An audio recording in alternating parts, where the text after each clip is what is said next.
هذا القرآن يوحدنا لطريق الخير يوجهنا الله تعالى أنزله ورسول الله معلمنا. الحمد لله رب العالمين والصلاة والسلام على رسوله محمد وعلى آله وأصحابه أجمعين. أما بعد فأعوذ بالله السميع العليم من الشيطان الرجيم. بسم الله الرحمن الرحيم. وما أوتيتم من شيء، اور جو بھی دیے گئے ہو تم، من شيء کوئی بھی چیز، فمتاع الحیات الدنیا، وہ سامان ہے زندگی کا دنیا کی، وزینتھا، اور رونق اس کی. سمجھایا ہے، لوگوں کو سمجھایا ہے کہ جو کچھ بھی اس دنیا میں موجود ہے، خوبصورت چیزیں ہیں، بڑی رونق والی چیزیں ہیں، بہترین ساز و سامان ہے، بندے کا دل کھنچتا ہے اس کی طرف، چاہتا ہے کہ وہ اس سے لطف اٹھائے اور اپنا ماحول کو خوبصورت بنائے. جو دنیا میں اللہ نے تھوڑی سی زندگی دے رکھی ہے، تو اللہ فرماتے ہیں ٹھیک ہے یہ سب کچھ ہے مگر یہ تھوڑی زندگی کے لیے، پھر تمہیں موت آ جانی ہے، یا پھر یہی چیزیں تھوڑا عرصہ رہ کے ختم ہو جائیں گی. تو یہ ہے دنیا کی حقیقت. تو دیکھ لو اس کے لیے جینا ہے یا اس کے لیے کہ وما عند اللہ، اور جو اللہ کے پاس ہے، خیرون، وہ دنیا کی ان تمام چیزوں سے کہیں زیادہ بہتر ہے، زیادہ خوبصورت، زیادہ مزے کی، زیادہ بارونق. اور پھر وَأَبْقَى، دنیا کی ہر شے عارضی ہے، اس کا ایک وقت آتا ہے وہ ٹوٹ پھوٹ جاتی ہے، گھس جاتی ہے، خراب ہو جاتی ہے، یا اس کا وقت جب زیادہ ہوتا ہے وہ کمزور ہو جاتی ہے. مگر اللہ کے پاس جو کچھ ہے وہ باقی رہنے والی ہے، وہ کبھی خراب نہیں ہوگی، کبھی اس کو زوال نہیں آئے گا. تو یہ چوائس ہے بندوں کی کہ وہ دنیا کی زندگی کو پسند کرتے ہیں جو عارضی ہے، خود بھی یہاں کسی بھی وقت ختم ہو سکتے ہیں، ان کی لائف بھی عارضی ہے، مگر جب اللہ کے پاس پہنچیں گے تو وہاں ہر شے ہمیشہ کے لیے اور باقی رہنے کے لیے ہے. تو وہاں اللہ کے پاس اگر دنیا میں کچھ نیک کام کیے ہوں تو بھلائی بہت اچھی مل جائے گی، اور اگر نہ کیے ہوں تو وہاں جو باقی رہنے والی چیز ہے وہ اللہ کی سزا بھی ہے، وہ پھر زیادہ باقی رہنے والی ہے. اب یہ لوگ خود سوچ لیں کہ ہم دنیا میں رہتے ہوئے کس چیز کو اپنے لیے پسند کرتے. افلا تعقلون، دنیا میں ایسا ہو رہا ہے کہ نہیں؟ کیا پھر بھی تم عقل سے کام نہیں لیتے؟ سوچو، عقل مند انسان وہی ہوتا ہے جو اپنی آخرت کو ترجیح دیتا ہے اپنی دنیا پر، کیونکہ یہ دنیا اس کے لیے عارضی ہوتی ہے، اور آخرت وہ یہ سمجھتا ہے کہ وہ ہمیشہ ہے، اس کو کبھی فنا نہیں ہے. یہ اللہ تعالیٰ کے فیصلے. افمن، کیا بھلا وہ جو وعدناہ، وعدہ کیا ہم نے اس سے، وعدن حسنا، وعدہ اچھا، فہوا، پھر وہ لاقی ہی، پانے والا ہے اسے.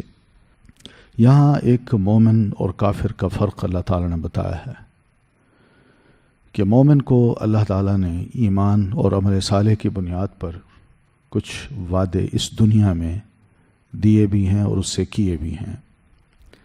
وہ وعدے کیا دیے ہیں اور کیا کیے ہیں کہ اگر تم ایمان لاؤ، عمل صالح کرو، تو اس کے بدلے میں، جو ان نیکیوں کے بدلے میں جو تم سے وعدہ کیا جا رہا ہے، وہ آخرت میں بڑی خوبصورت اور اچھی زندگی کا ہے. اور کافر سے بھی اللہ تعالیٰ نے کچھ وعدے کیے ہیں کہ تم اگر اپنے کفر پہ ڈٹے رہے تو یہ زندگی کے کچھ دن تو ہیں جن میں تم بڑے مزے اڑا سکتے ہو، خوب لطف اندوز ہو سکتے ہو، مگر جب قیامت کا دن آئے گا تو تم اس وقت دردناک قسم کے عذاب سے دوچار ہوگے. اس کو اب یوں سمجھ لیجئے جیسے اللہ کے رسول صلی اللہ علیہ وسلم فرماتے ہیں، صحیح مسلم کی حدیث ہے، سیدنا ابو ہریرہ رضی اللہ تعالیٰ عنہ روایت کرتے ہیں کہ آپ نے فرمایا، من يدخل الجنة ينعم لا يبأس، جو ایک بار جنت میں داخل ہو گیا وہ ہمیشہ وہاں نعمتوں بھری زندگی گزارے گا، اسے کسی نعمت کے چھن جانے کا خوف نہیں ہوگا۔ لا تبلا ثیابہ، نہ اس کے کپڑے وہاں بوسیدہ ہوں گے، ولا یفنا شبابہ، اور نہ ہی اس کی جوانی وہاں ختم ہوگی۔ تو یہ ہے دنیا کی زندگی۔ آپ صلی اللہ علیہ وسلم یہ بھی فرماتے ہیں کہ دنیا کی زندگی کو آخرت کی زندگی پر یوں قیاس کیجئے کہ سہل بن سعد رضی اللہ تعالیٰ عنہ یہ بیان کرتے ہیں کہ کننا مع رسول اللہ صلی اللہ علیہ وسلم بذی الحلیفہ، کہ ہم رسول اللہ صلی اللہ علیہ وسلم کے ساتھ ذو الحلیفہ میں تھے، فَإِذَا هُوَ بِشَاةٍ مَيْتَةٍ شَائِلَةٍ بِرِجْلِهَا، تو آپ نے دیکھا کہ ایک بکری ہے مری پڑی ہے، اور اس کی بس جیسے شاید مری پڑی ہو، پاؤں کہاں ہیں، یا پاؤں اس کے ٹوٹے ہوئے ہیں، یا مری پڑی ہے پاؤں کٹے ہوئے ہیں، تو اس طرح کی حالت تھی۔ تو فقال، تو آپ نے فرمایا اترون هذه هینة علی صاحبها، تمہارا کیا خیال ہے کہ جو اس کا مالک ہے تھا، اب اس کے نزدیک اس مردہ بکری کی کیا ویلیو ہے؟ تو سب نے کہا ظاہر ہے انڈرسٹوڈ بات تھی، کوئی ویلیو نہیں ہے، اگر ہوتی تو کم از کم وہ اس کو یوں نہ پھینکتا کیونکہ مر گئی ہے۔ فوالذی نفسی بیدہ، تو آپ نے فرمایا اس ذات کی قسم جس کے ہاتھ میں میری جان ہے، للدنیا اہون من اللہ، لاہون علی اللہ، اللہ تعالیٰ پر دنیا اس سے بھی زیادہ کم تر قیمت رکھتی ہے، کم تر ویلیو رکھتی ہے۔ وَلَوْ كَانَتِ الدُّنْيَا تَزِنُ عِنْدَ اللَّهِ جَنَاحَ بَعُوضَةٍ، اگر دنیا اللہ تعالیٰ کے ہاں ایک مچھر کے پر کے وزن کے برابر بھی کچھ قیمت رکھتی یا ویلیو رکھتی، تو مَا سَقَى كَافِرًا مِّنْهَا قَطْرَةً أَبَدًا، تو اللہ تعالیٰ اس دنیا سے ایک کافر کو ایک پانی کا قطرہ تک نہ پلاتا۔ وہ ویلیویبل چیز ہے مگر ویلیو نہیں ہے نا، اس لیے جو اس کا انکار کرتے ہیں، جو نہیں مانتے، اس کو بھی اللہ کھلا رہا ہے پلا رہا ہے، کیا ہے؟ دنیا ہے۔ تو اسی کی طرح نبی صلی اللہ علیہ وسلم نے اس دنیا کو کیا سمجھا ہے، اور آپ سے اللہ تعالیٰ نے جو وعدے کیے ہیں اس پر آپ کو کتنا اطمینان ہے۔ آپ اللہ کے رسول ہیں، آپ مومن بھی ہیں، تو آپ کو اللہ تعالیٰ نے کیا کہا ہے کہ دنیا ہے، تھوڑا عرصہ اس میں تنگی برداشت کر لیجئے، صبر کر لیجئے، وَلَلْآخِرَةُ خَيْرٌ لَكَ مِنَ الْأُولَى، دنیا اولا ہے، اس کے بعد جو آخرت آنے والی ہے وہ اس سے زیادہ بہتر آپ کو ملنی ہے۔ تو یہ وعدے ہیں اللہ تعالیٰ کے۔ اب وہ وعدے کیا ہیں؟ آپ صلی اللہ علیہ وسلم نے دنیا کو پھر کیسے لیا ہے؟ سیدنا عمر رضی اللہ تعالیٰ عنہ، ان کے بارے میں سیدنا ابن عباس فرماتے ہیں رضی اللہ عنہما کہ سیدنا عمر ایک بار نبی علیہ الصلوۃ والتسلیم کے پاس تشریف لے گئے، تو آپ اپنے گھر میں ایک چٹائی پہ لیٹے ہوئے تھے، اور چٹائی کے نشانات آپ کے پہلو پہ جسم پہ نظر آ رہے تھے۔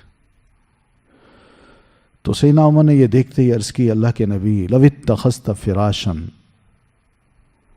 اگر آپ نیچے بچھانے کے لیے کوئی تھوڑا سا بستر بنا لیتے تاکہ اس کے نشانات تو آپ کے جسم پہ نہ پڑتے۔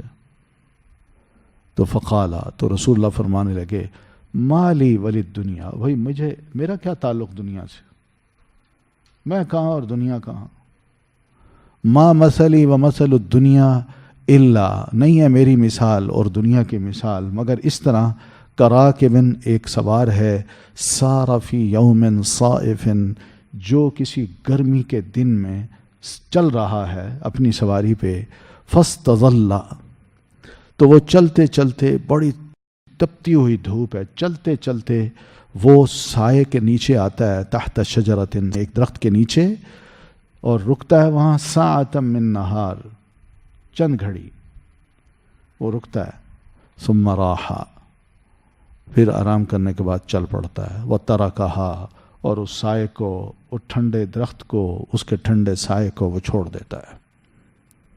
آپ فرماتے ہیں میری مثال اور دنیا کی مثال تو اس طرح ہے، میں تو ایک مسافر ہوں، چلتے چلتے مجھے تھوڑا سا ریسٹ کرنا تھا، میں سائے کے نیچے آیا اور تھوڑا سا ریسٹ کیا، پھر اس کے بعد اس سائے کو بھی چھوڑ دیا، اس ٹھنڈک کو بھی چھوڑ دیا، اس درخت کو بھی چھوڑ دیا، اور میں چل پڑا، آگے چل پڑا۔ تو دنیا ہمارے لیے ایسی ہے، دنیا کا ٹھنڈا سایہ تھوڑے دن کے لیے ہے، اور پھر اس کے بعد ہم نے یہاں سے چل پڑنا ہے۔ تو مومن کو اللہ تعالیٰ وعدہ کرتا ہے کہ میں تمہیں وعدن حسنا کرتا ہوں، یعنی خوبصورت وعدہ، وہ کیا ہے؟ جنت۔ اور پھر یہ مومن اپنی ایمان اور عمل صالح کی بنیاد پر فہو لاقیہ، وہ اس کو ملنے والا ہے، حاصل کرنے والا ہے، یعنی اللہ فرما رہے ہیں اس کو ملے گی یہ چیز۔ کیا ایسا شخص کا من اس شخص کی مانند ہو سکتا ہے؟ متعناہ متاع الحیات الدنیا، جس کو ہم نے دنیا کی زندگی کا تھوڑا سا سامان دیا اور وہ اسی میں ہی غرق ہو گیا، اس کو پرواہ ہی نہیں ہے کہ نیکی کیا ہوتی ہے، برائی کیا ہوتی ہے، اس میں وہ تمیز ہی نہیں کر پا رہا۔ جس طرح اس کا دل کرتا ہے اپنی لائف کو گزار رہا ہے، نہ ایمان لاتا ہے، نہ عمل صالح کرتا ہے، نہ اللہ کے حکم کا پابند ہوتا ہے۔ ثم پھر ہوا وہی شخص یوم القیامت من المحضرین، کل قیامت کو حاضر کیے جانے والوں میں سے ہوگا۔ اللہ نے فرمایا آؤ نا ذرا حساب دو نا، تمہیں میں نے دنیا میں اتنی نعمتیں دیں، اتنے عرصے رکھا، ان نعمتوں کا بدلہ ہی دکھاؤ کہ تم نے کیا کیا ہے۔ بس اسی حساب کتاب سے وہ پکڑا جائے گا، اس کو عدالت میں حاضر کیا جائے گا مجرم بنا کے، اور پھر اس کے بعد اس کو دوزخ میں ڈالا جائے گا۔ مومن نے کتاب اللہ کو سنا، اس پر ایمان لایا، اس کی تصدیق کی، تو یہ ہے وہ وعدہ جو اللہ تعالیٰ نے مومن سے کیا ہے کہ تم ایمان لاؤ، تصدیق کرو، جنت۔ لیکن ایک وہ شخص جو کافر ہے وہ اس وعدے کی پرواہ نہیں کرتا، ایمان نہیں لاتا، عمل صالح بھی نہیں کرتا، تو بتائیے پھر اس کو کیا اللہ تعالیٰ نعمتیں دے گا؟ وَيَوْمَ يُنَادِيهِمْ، اور جس دن وہ پکارے گا انہیں، فَيَقُولُ، پھر فرمائے گا، أَيْنَ شُرَكَائِي، کہاں ہیں شریک میرے، الَّذِينَ، وہ جن کا کنتم تھے تم، تزعمون، تم گمان کرتے۔ شریک سے مراد کہ اللہ کی طرح یہ بھی با اختیار ہیں، اللہ کی طرح یہ بھی کچھ کرنے والے ہیں، اللہ کی طرح ان کے بھی کچھ خدائی ہے، یعنی اس طرح کی بات، یہ شریک بنانا ہے۔ اور پھر یہ سب تزعمون، زعم کہتے ہیں یعنی گمان کو، یعنی جس میں یقین نہ ہو، گمان کی بنیاد پہ، وہم کی بنیاد پہ، غیر یقین کی بنیاد پہ ان کو اللہ تعالیٰ کا شریک بنا دیا۔ آج بتاؤ وہ کہاں ہے؟ اللہ ان سے پوچھے گا، قال الذین حق علیہم القول، کہیں گے وہ لوگ سچ ہو گئی جن پر بات، ربنا، اے ہمارے رب، ہؤلائی، یہ ہیں، الذین، وہ لوگ جنہیں اغوینا، گمراہ کیا ہم نے، اغویناہم، گمراہ کیا تھا ہم نے انہیں، کما غوینا، جیسا کہ گمراہ ہوئے ہم، تبرأنا الیک، اظہار برات کرتے ہیں ہم ان سے، الیکا، تیری جناب میں، ما کانوا، نہ تھے وہ، ایانا، صرف ہماری ہی، یعبدون، عبادت کرتے۔ تو جن لوگوں پر اللہ تعالیٰ کے عذاب کی یا سزا کی بات ثابت ہو جائے گی، وہ کون ہوں گے؟ شیطان، طاغوت اور بڑے بڑے سردار، جنہوں نے اپنے پیچھے بہت سے لوگوں کو لگایا۔ ان لوگوں پر جب اللہ کا عذاب چسپاں ہو جائے گا اور اللہ تعالیٰ نے ان کو سزا دینی ہے، تو اس وقت یہ بولیں گے، ربنا ہؤلاء الذین اغوینا، اے ہمارے رب، یہ وہ لوگ ہیں جنہوں نے گمراہ کیا ہم نے ان کو، اغوینا، گمراہ کیا تھا ہم نے، ہم ان کو، کما غوینا، جیسا کہ گمراہ ہوئے ہم، یعنی آپس میں یہی سردار، یہی شیطان، یہی طاغوت کہیں گے کہ ہم نے ایک دوسرے کو گمراہ کیا،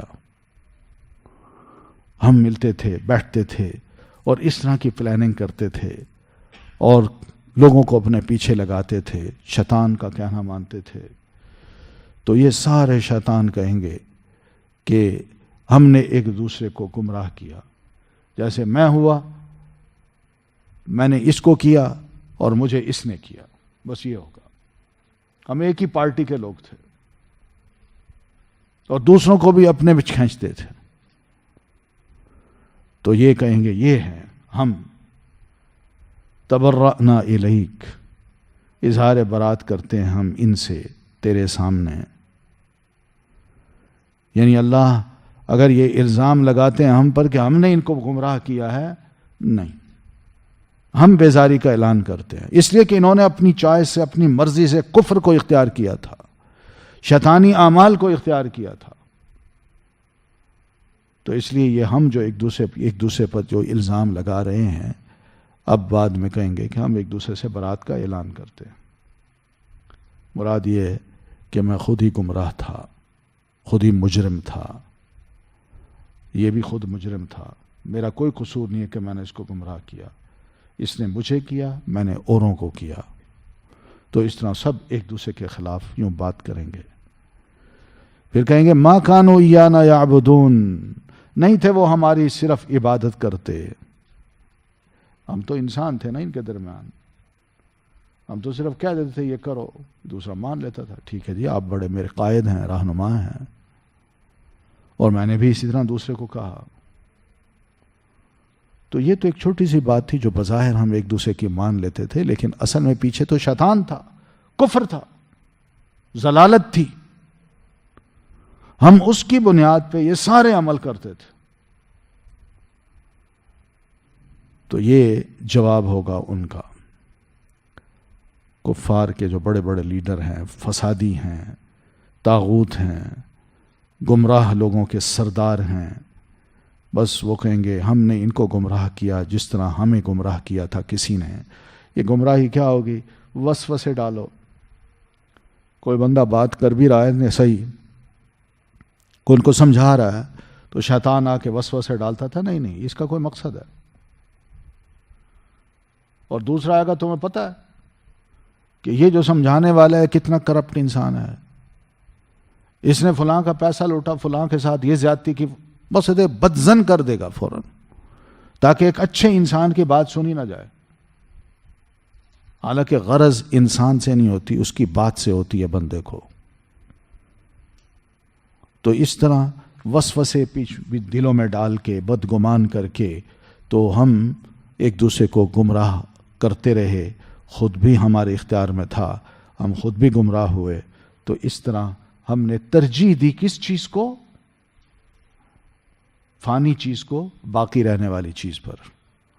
باقی رہنے والی چیز کیا؟ آخرت. اور فانی چیز کیا ہے؟ دنیا.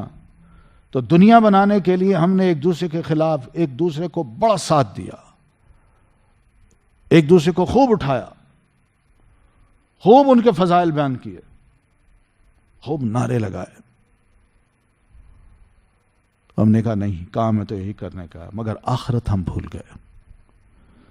وقیلا، اور کہہ دیا جائے گا، ادعوا شرکاءکم، پکارو تم اپنے شریکوں کو، فدعوہم، تو وہ پکاریں گے انہیں، فلم یستجیبوا لہم، پھر نہ وہ جواب دیں گے انہیں، ورأوا العذاب، اور وہ دیکھ لیں گے عذاب، لو انہم، کاش کے بے شک وہ، کانوا، ہوتے وہ، یہتدون، ہدایت یافتہ.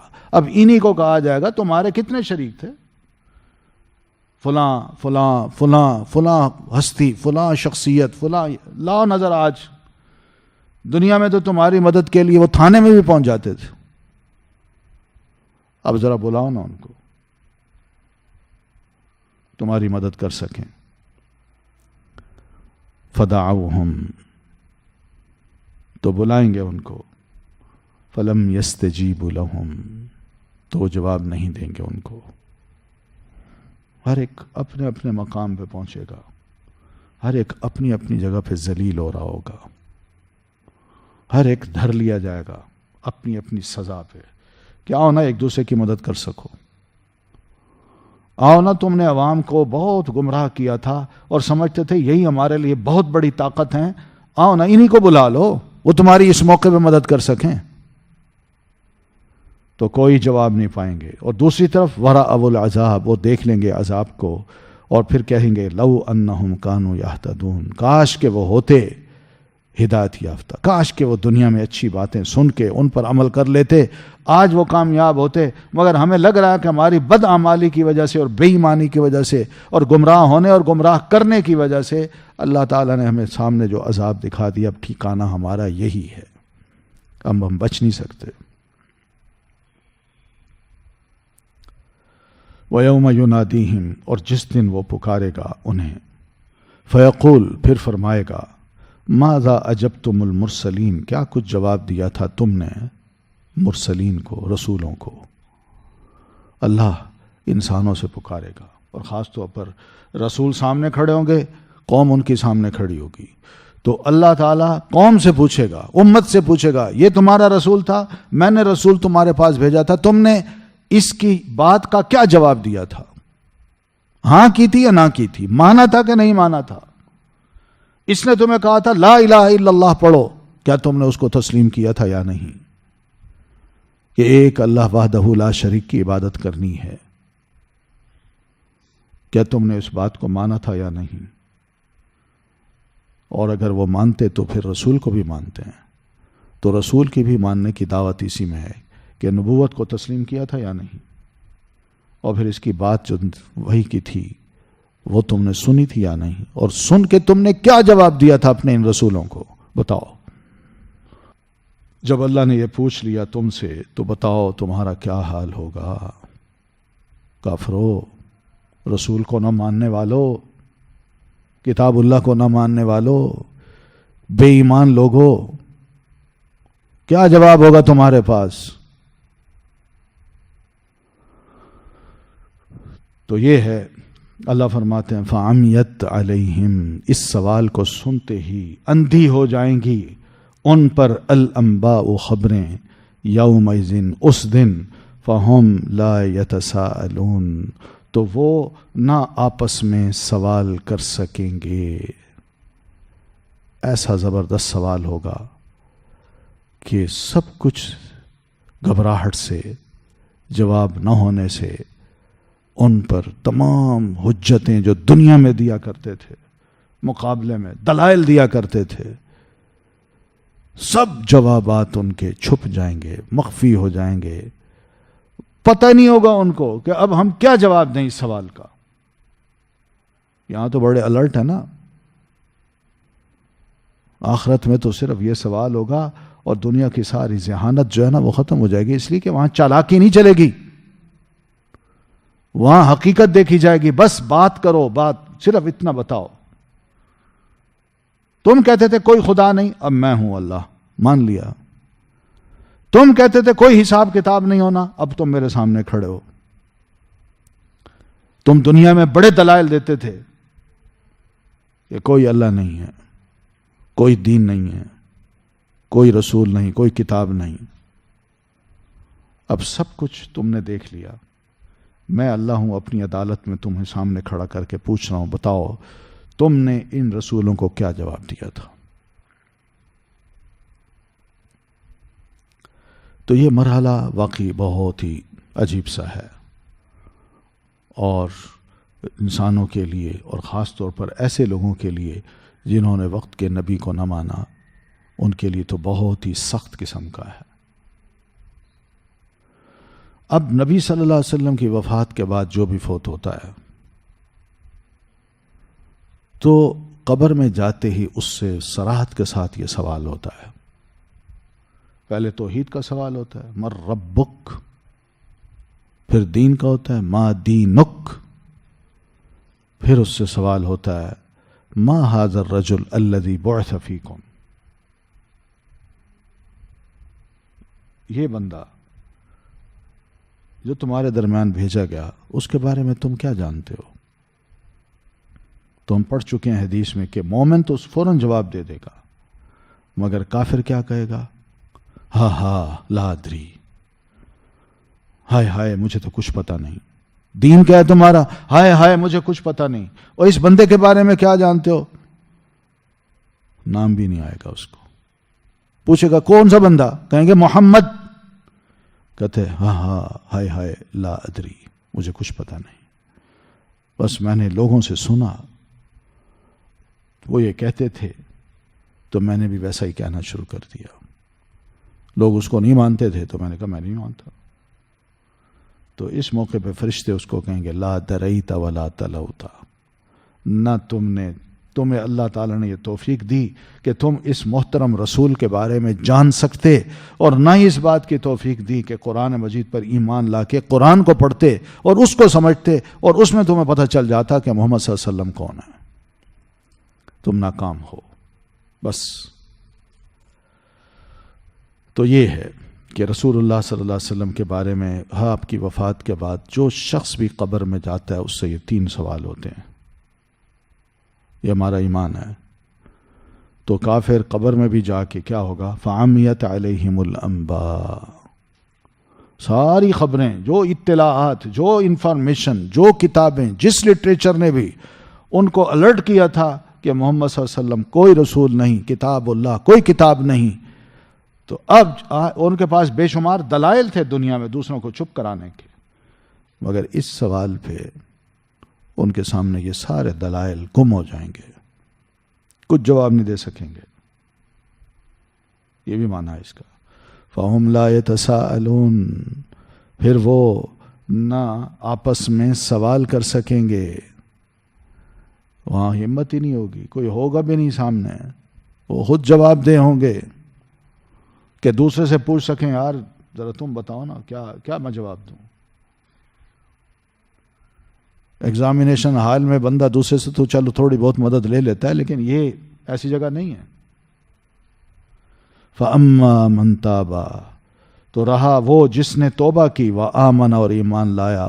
تو دنیا میں جس کو دین کی سمجھ آ گئی اور پتہ چل گیا کہ گناہ واقعی گناہ ہے، کفر بڑی بری چیز ہے، اپنے نفس کی خواہش کے پیچھے چلنا یہ بہت بڑا گناہ ہے، تو وہ ان تمام گناہوں کو تسلیم کرنے کے بعد رب کی جناب میں آیا، اس نے توبہ کی اور شرک سے توبہ کی، اللہ کی طرف پلٹا وہ، اور اس نے اپنی توحید کو اس نے خالص کر لیا اپنے آپ کو اللہ تعالیٰ کے لیے، اور صرف اس کی عبادت میں لگ گیا اور اسی کی وہ تعظیم کرنے لگ گیا، اور جو کچھ اس سے پہلے ماضی میں ہوا ہے اس کو اب وہ کیا کر رہا ہے، اس کی جگہ وہ عمل صالح کرتا جا رہا ہے، وہ ان گناہوں کی تلافیاں کر رہا ہے۔ تو ایسا بندہ اللہ کے حکم سے نجات پانے والوں میں سے ہوگا، کامیاب ہوگا، جنہیں بڑی امید ہوگی کہ ہم کل قیامت کو رب کی جناب میں بڑے خوش قسمت انسان ہوں گے، اور ہمیں اللہ تعالی ہمیشہ کی نعمتوں والی جنت ہے اس میں اب داخل کرے گا۔ وہ رب کا، اور رب آپ کا، یخلق پیدا کرتا ہے، ما یشاء جو کچھ وہ چاہتا ہے۔ اب اللہ تعالیٰ نے اپنا کامل علم بتایا ہے کہ میں کون ہوں، میرا علم کیسا ہے، پھر میں اپنے ارادے کو جب امپلیمنٹ کرتا ہوں، اپنی مشیت کو اپنی مخلوق کے بارے میں چلاتا ہوں، تو پھر کیا ہوتا ہے؟ وہ یہ ہوتا ہے کہ وَرَبُّكَ، اور تیرا رب، یخلق کو پیدا کرتا ہے، ما یشاء جو وہ چاہتا ہے، بس جو چاہتا ہے پیدا کرتا ہے۔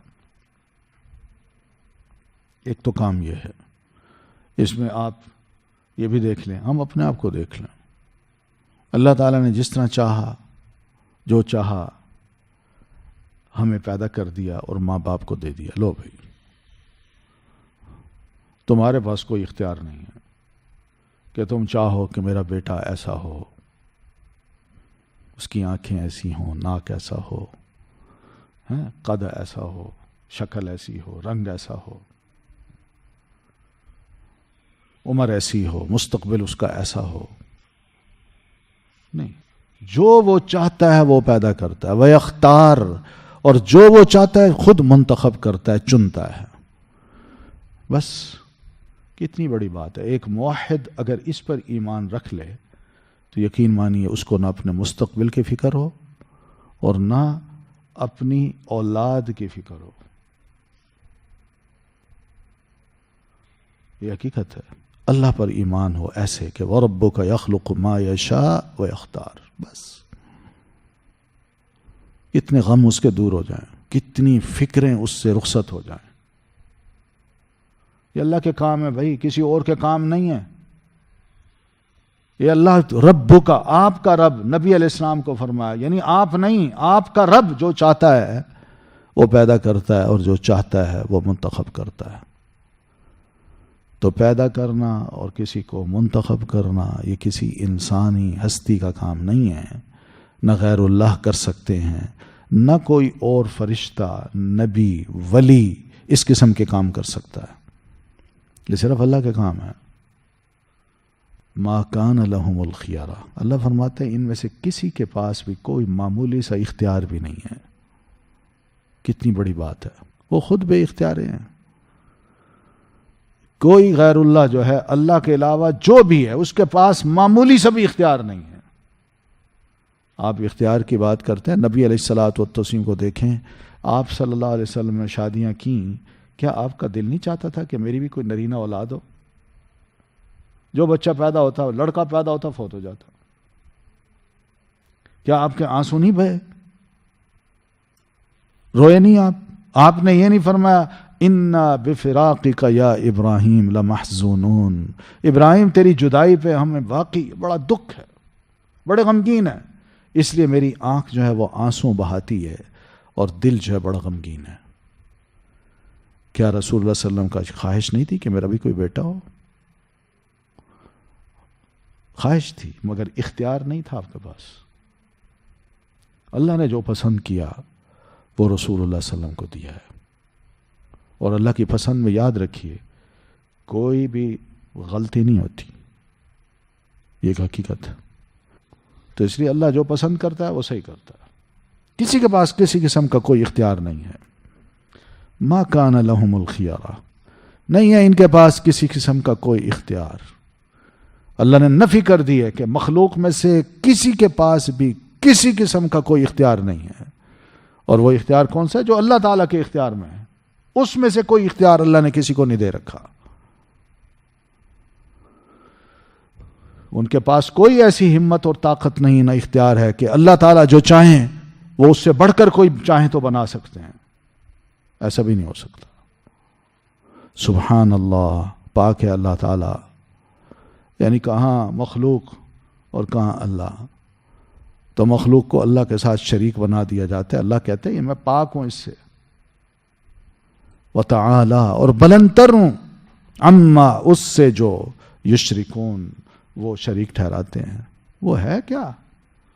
زمین پہ رہنے والی مخلوق، زمین پہ جینے والی مخلوق، زمین سے کھانے والی مخلوق، زمین کے اندر دفن ہونے والی مخلوق، زمین سے بننے والی مخلوق، اس کو خدائی اختیارات دے دی جائیں، خدائی مقام دے دیا جائے، وہ کہاں اللہ تعالیٰ اور یہ کہاں؟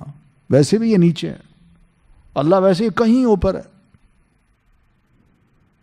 وَرَبُّكَ، اور رب آپ کا، یعلم، وہ جانتا ہے، ما تُكِنُّ، جو کچھ چھپاتے ہیں، صدورہم، سینے ان کے، وما یعلنون، اور جو کچھ وہ علانیہ کرتے ہیں۔ اللہ تعالیٰ نے اپنی تعریف فرمائی ہے یہاں کہ میں ایسا ہوں کہ غیب کو بھی اچھی طرح جانتا ہوں اور جو موجود ہے اس کو بھی اچھی طرح جانتا ہوں، مجھ پر کوئی شے مخفی نہیں ہے، حتیٰ کہ انسانوں کے دل اپنے اندر جو کچھ چھپاتے ہیں، اور انسان اپنے جسم سے، کسی عضو سے کوئی بھی عمل کرتے ہیں، اللہ تعالیٰ فرماتے ہیں وہ بھی مجھ پر مخفی نہیں ہے، میں ان کو بھی جانتا ہوں۔ وَهُوَ اللَّهُ، اور وہی اللہ ہے، لا الہ، نہیں ہے کوئی الہ برحق، الا ہو، مگر وہی۔ یہاں اللہ تعالیٰ فرماتے ہیں کہ میں بھی الہ برحق ہوں، ٹھیک ہے، میں ہی معبود برحق ہوں، میں اکیلا ہوں، جو میری خصوصیات ہیں ربوبیت کی، الوہیت کی، وہ کسی اور مخلوق میں نہیں ہے۔ میں اکیلا ہوں، میرے ساتھ کوئی شریک نہیں ہے، لا الہ الا ہو، کوئی بھی اس کے ساتھ معبودیت میں، عبادت میں شریک نہیں ہے۔ لہ الحمد فی الاولی والآخرہ۔ تو یہ جملے کہہ کہ اللہ تعالیٰ ذرا تھوڑا سا نا مشرکوں کے سر پہ ہتھوڑے لگاتا ہے کہ تاکہ وہ ذرا الرٹ ہوں، ہوشیار ہوں کہ کیا جو اللہ اتنے یعنی اتنا با اختیار ہو، جو کہہ رہا ہے میرے ساتھ کوئی شریک نہیں، تو پھر تم دوسروں کی تعظیم کیوں کرتے ہو؟ دوسروں کے آگے جھک کیوں جاتے ہو؟ کبھی ان کے گھٹنوں کو ہاتھ لگاتے ہو اور کبھی پاؤں کے گرے سجدے کرتے ہو۔ یہ تعظیم تو اللہ کو زیب دیتی ہے۔ اور پھر دوسری بات ہے کہ یہ عبادت ہے، یہ عبادت بھی اللہ کو زیب دیتی ہے۔ تم نہیں مانتے تو یاد رکھو، لہ الحمد فی الاولی والآخرہ، تمام قسم کی تعریف اسی کے لیے ہے، اس دنیا میں بھی، فی الاولی، دنیا میں بھی، والآخرہ، اور آخرت میں بھی۔ کیوں؟ اس لیے کہ اللہ تعالیٰ نے اس دنیا کا نظام ہی ایسا بنایا ہے جس میں سب کے ساتھ مکمل انصاف ہو رہا ہے، اپنی اپنی کیپیسٹی میں، کسی کے ساتھ کوئی زیادتی نہیں ہو رہی۔ یہی اس کی حکمت ہے۔ وَلَهُ الْحُكْمُ، اور اسی کا ہی حکم ہے، کسی اور کا حکم یہاں نہیں چل سکتا۔ کیوں؟ بندہ جب آپس میں بھی جھگڑتا ہے تو دنیا چاہے فیصلہ کرے نہ کرے، کوئی سپریم کورٹ فیصلہ کرے نہ کرے، دنیا کی عدالت بھی فیصلہ کرے نہ کرے، اور اگر کرتی بھی ہے تو اس میں بھی انصاف کی توقع لوگوں کو کم ہوتی ہے، لہذا لہ الحکم، تمہارے جھگڑے کا فیصلہ اسی کے پاس جائے گا۔ وَإِلَيْهِ تُرْجَعُونَ، اور تم سب مرنے کے بعد اسی کی طرف لوٹائے جاؤ گے، پھر وہ تمہارے درمیان صحیح صحیح فیصلے کر دے گا۔ قُلْ رَأَيْتُمْ، کہہ دیجئے، بھلا بتاؤ تم، ان جعل اللہ، اگر کر دے اللہ تعالیٰ، علیکم اللیل، تم پر رات کو، سرمدن، دائمی، ہمیشہ، الی یوم القیامتی، قیامت کے دن تک، من الہ، کون سا معبود ہے، غیر اللہ، سوائے اللہ کے، یأتیکم، جو لے آئے گا تمہارے پاس، بضیاء، روشنی کو، افلا تسمعون، کیا بھلا تم کان سے نہیں سنتے، غور سے نہیں سنتے؟ سرمد کا مطلب کیا ہے؟ ہمیشہ، جو کبھی ختم نہ ہو، اور ضیاء، روشنی۔ یہ سوال کیا اللہ تعالیٰ نے مشرکوں سے، بتاؤ اگر اللہ تعالیٰ تم پر مسلسل رات کو طاری کر دے، تمہارا کیا حال ہوگا؟ اندھیرے میں کیا کر سکتے ہو؟ اندھیرے میں کون سے ایسے مفید کام کر سکتے ہو جو تمہیں فائدہ دیں؟ اور اندھیرے میں کون سی زمین ہے جو کچھ اگا سکتی ہو، جو جہاں سے تمہیں رزق ملے؟ تو اس لیے اگر اللہ تعالیٰ تم پر رات کو طاری کر دے، مسلسل، کبھی بھی روشنی نہ ہو، تو کیا تمہارا کوئی معبود ہے جو اس بات کی قدرت رکھتا ہو کہ دن کی روشنی تمہارے سامنے لے کے آئے؟ کوئی معبود نہیں، صرف اللہ تعالیٰ کی ذات ہے، وہی معبود برحق ہے۔ افلا تسمعون، کیا تمہیں اس بات کو سن کے ڈر نہیں لگتا اللہ تعالیٰ سے؟ کیوں نافرمانی کرتے ہو؟ کیوں نہیں غور کرتے؟ کیوں نہیں نصیحت پکڑتے؟ تم جانتے ہو کہ تمہارا رب بھی ہے جو رات کو لے آتا ہے اور دن کو لے جاتا ہے، اور اس طرح دن کو لے آتا ہے اور رات کو لے جاتا ہے، پھر بھی تم اللہ تعالیٰ کی بڑائی کو تسلیم نہیں کرتے، اس کو الہ برحق نہیں سمجھتے۔ کتنی تمہیں نعمتیں اس کے ذریعے سے مل رہی ہیں، مگر تم غور سے باتیں نہیں سنتے۔ افلا تسمعون، اور یہ باتیں سمجھانے کے لیے سنائی جا رہی ہیں، قبول کرنے کے لیے سنائی جا رہی ہیں، سنو ان باتوں کو غور سے۔ قل، کہہ دیجئے، ارأیتم، بھلا بتاؤ تم، ان جعل اللہ، اگر کر دے اللہ تعالیٰ، علیکم النہارا، تم پر دن کو، سرمدن، دائمی، پھر یہاں وہی سوال کیا، بتاؤ تم غلطی پر ہو؟ تم غیر اللہ کی عبادت کر کے کتنی غلطی کر رہے ہو، جن کے پاس کچھ اختیار نہیں، اور جبکہ تم ادھر اقرار کرتے ہو کہ یہ سارے کام اللہ تعالیٰ ہی کرتا ہے، وہ رات کو بھی لے آتا ہے، دن کو بھی لے آتا ہے، یہ اللہ تعالیٰ نے اس کے ذریعے سے ہمیں بڑے فائدے نصیب کر رکھے ہیں۔ تو پھر اللہ فرماتے ہیں، تم کیوں پھر اللہ کے ساتھ شرک کرتے ہو؟ کیوں دوسروں کی خدائی کے تم قائل ہو کہ ان کے پاس بھی اختیارات ہیں؟ تو افلا تبصرون، کیا بھلا تم نہیں دیکھ پاتے؟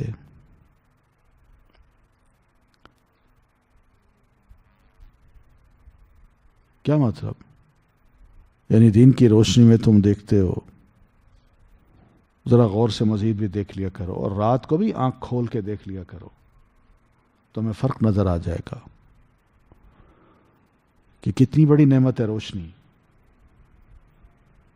اور تاریکی کتنی خوفناک چیز ہے۔ غور کرو۔ وَمِن رَحْمَتِهِ، اور اسی کی رحمت میں سے یہ ہے کہ جَعَلَ لَكُمُ اللَّيْلَ وَالنَّهَارَ، کہ بنائے اس نے تمہارے لیے رات اور دن، لِتَسْكُنُوا فِيهِ، تاکہ تم سکون پاؤ اس میں۔ یعنی اللہ تعالیٰ کی ایک نعمت ہے، بڑی رحمت ہے لوگوں تم پر، کہ اس نے رات اور دن کو ایک دوسرے کے پیچھے لگا دیا ہے۔ رات کی تاریکی اس لیے بنائی تاکہ تم اس میں سکون حاصل کر سکو، آرام کرو دن بھر کی تھکاوٹ کے بعد۔ اور اسی طرح دن کی روشنی اس نے اس لیے بنائی تاکہ تم زمین میں پھیل کے، سفر کر کے، آ جا کے، موومنٹ سے، مختلف کاموں سے اپنی روزی کما سکو۔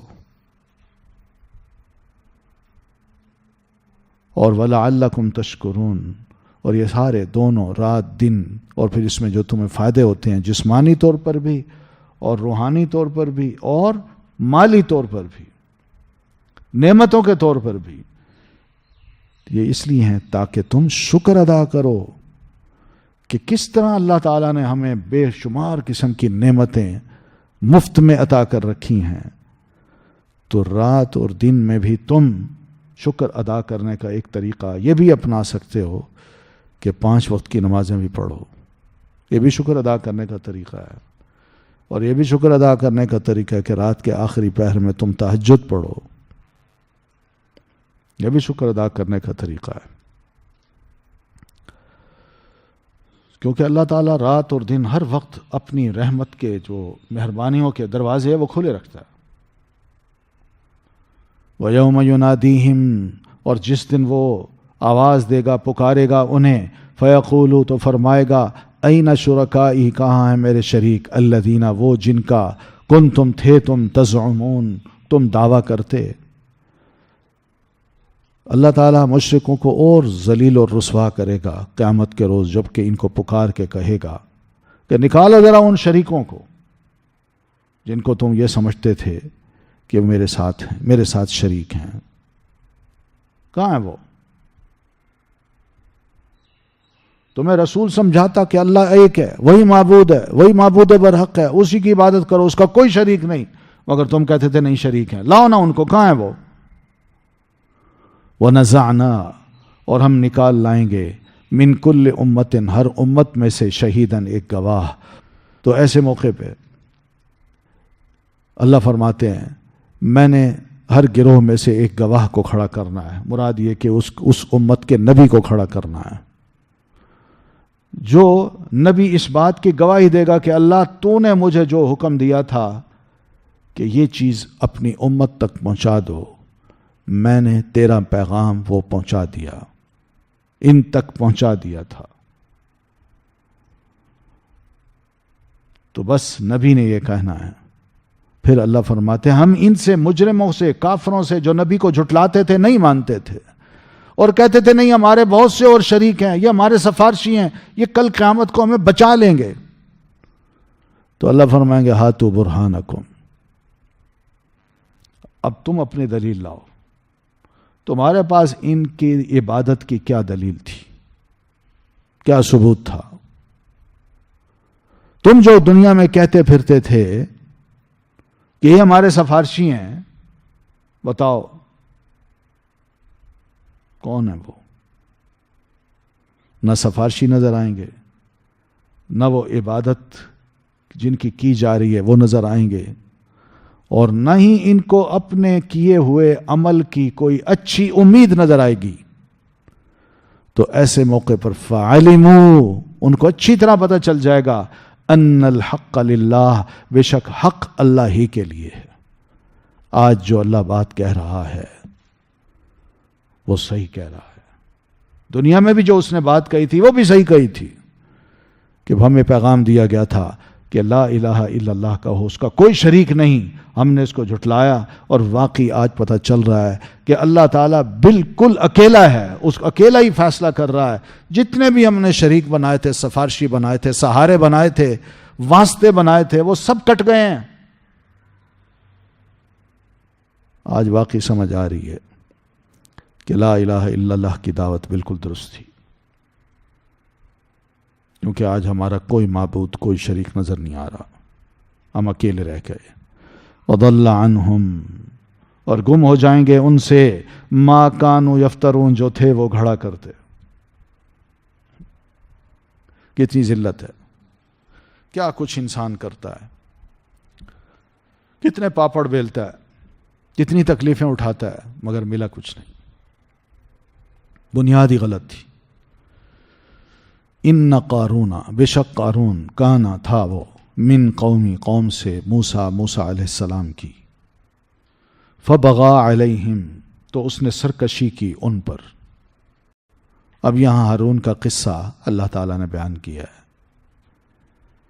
سورۃ قصص ہے نا، تو قصہ ہے قارون کا. اس کے پاس بہت زبردست سرمایہ تھا، مال تھا. وہ اس دور کا بلین ایئر،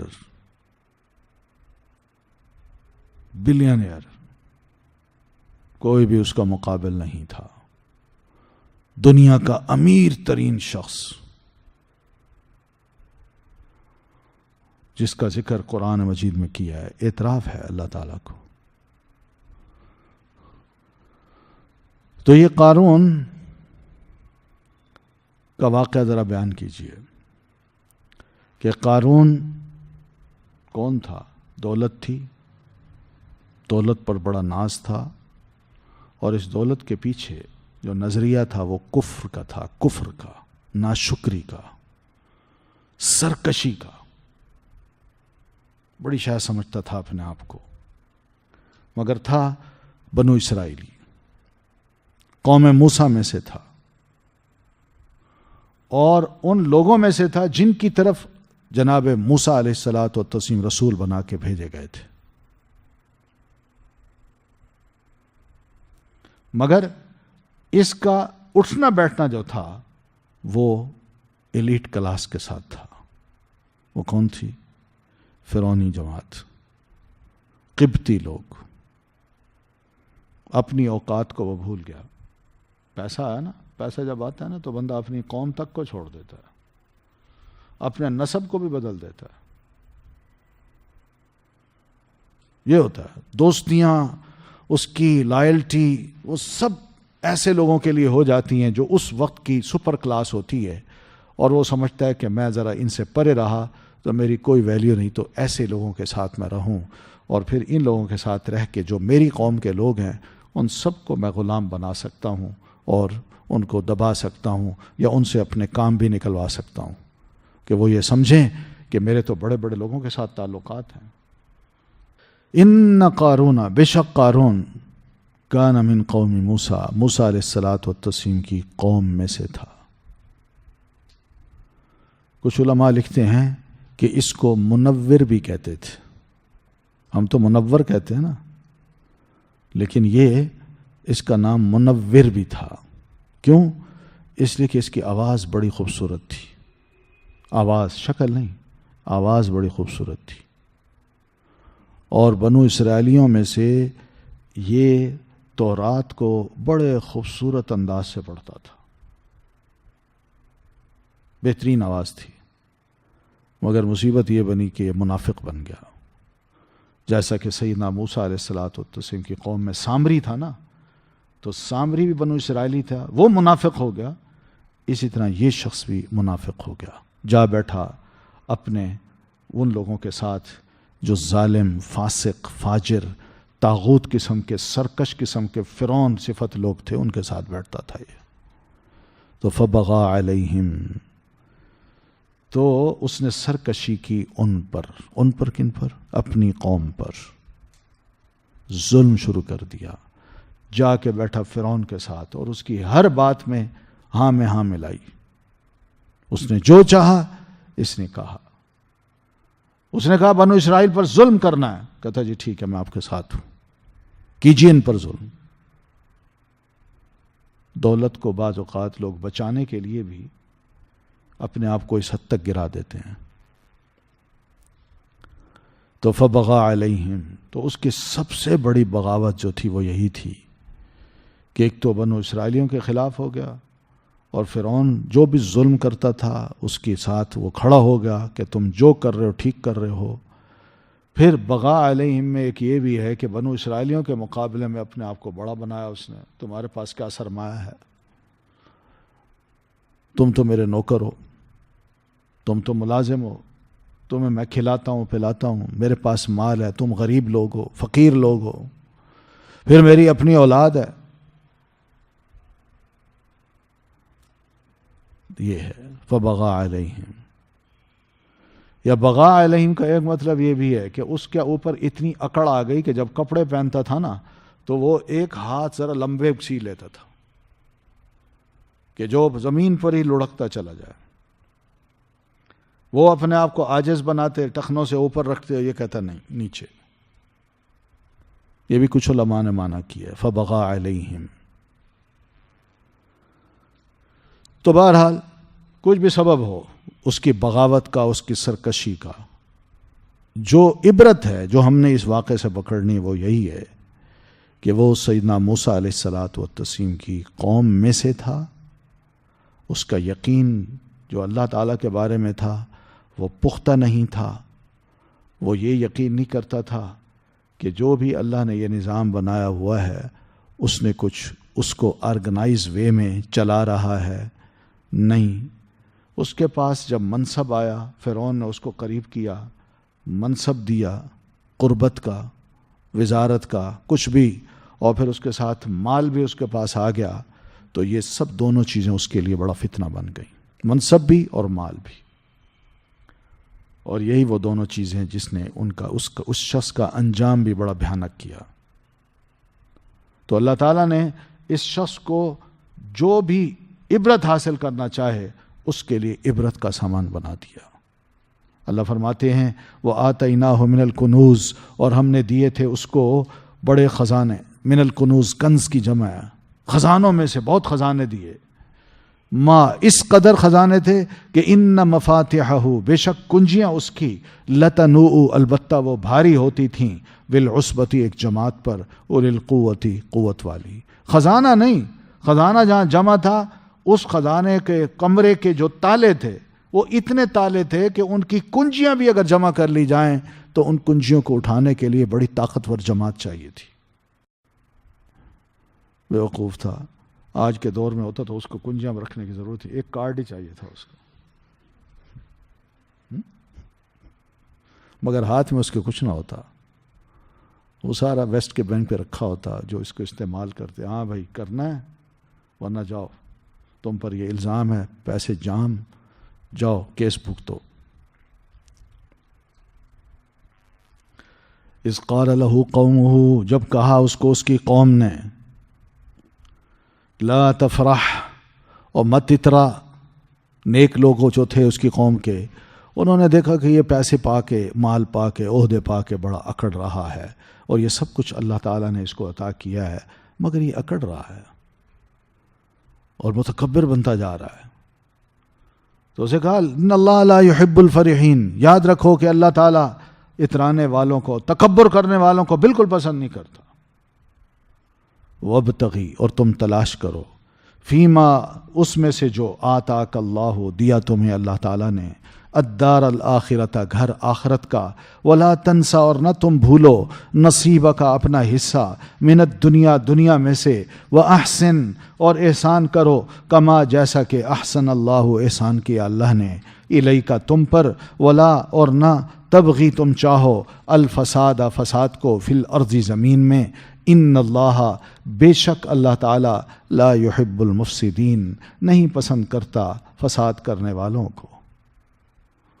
انہوں نے یہ ساتھ یہ بھی نصیحت کی کہ اللہ تعالیٰ نے تمہیں اتنا سرمایہ عطا کر رکھا ہے، کتنی نعمتیں ہیں بے شمار، ان کو پا کے تمہیں تو اللہ تعالیٰ کا اور فرما بردار بن جانا چاہیے تھا.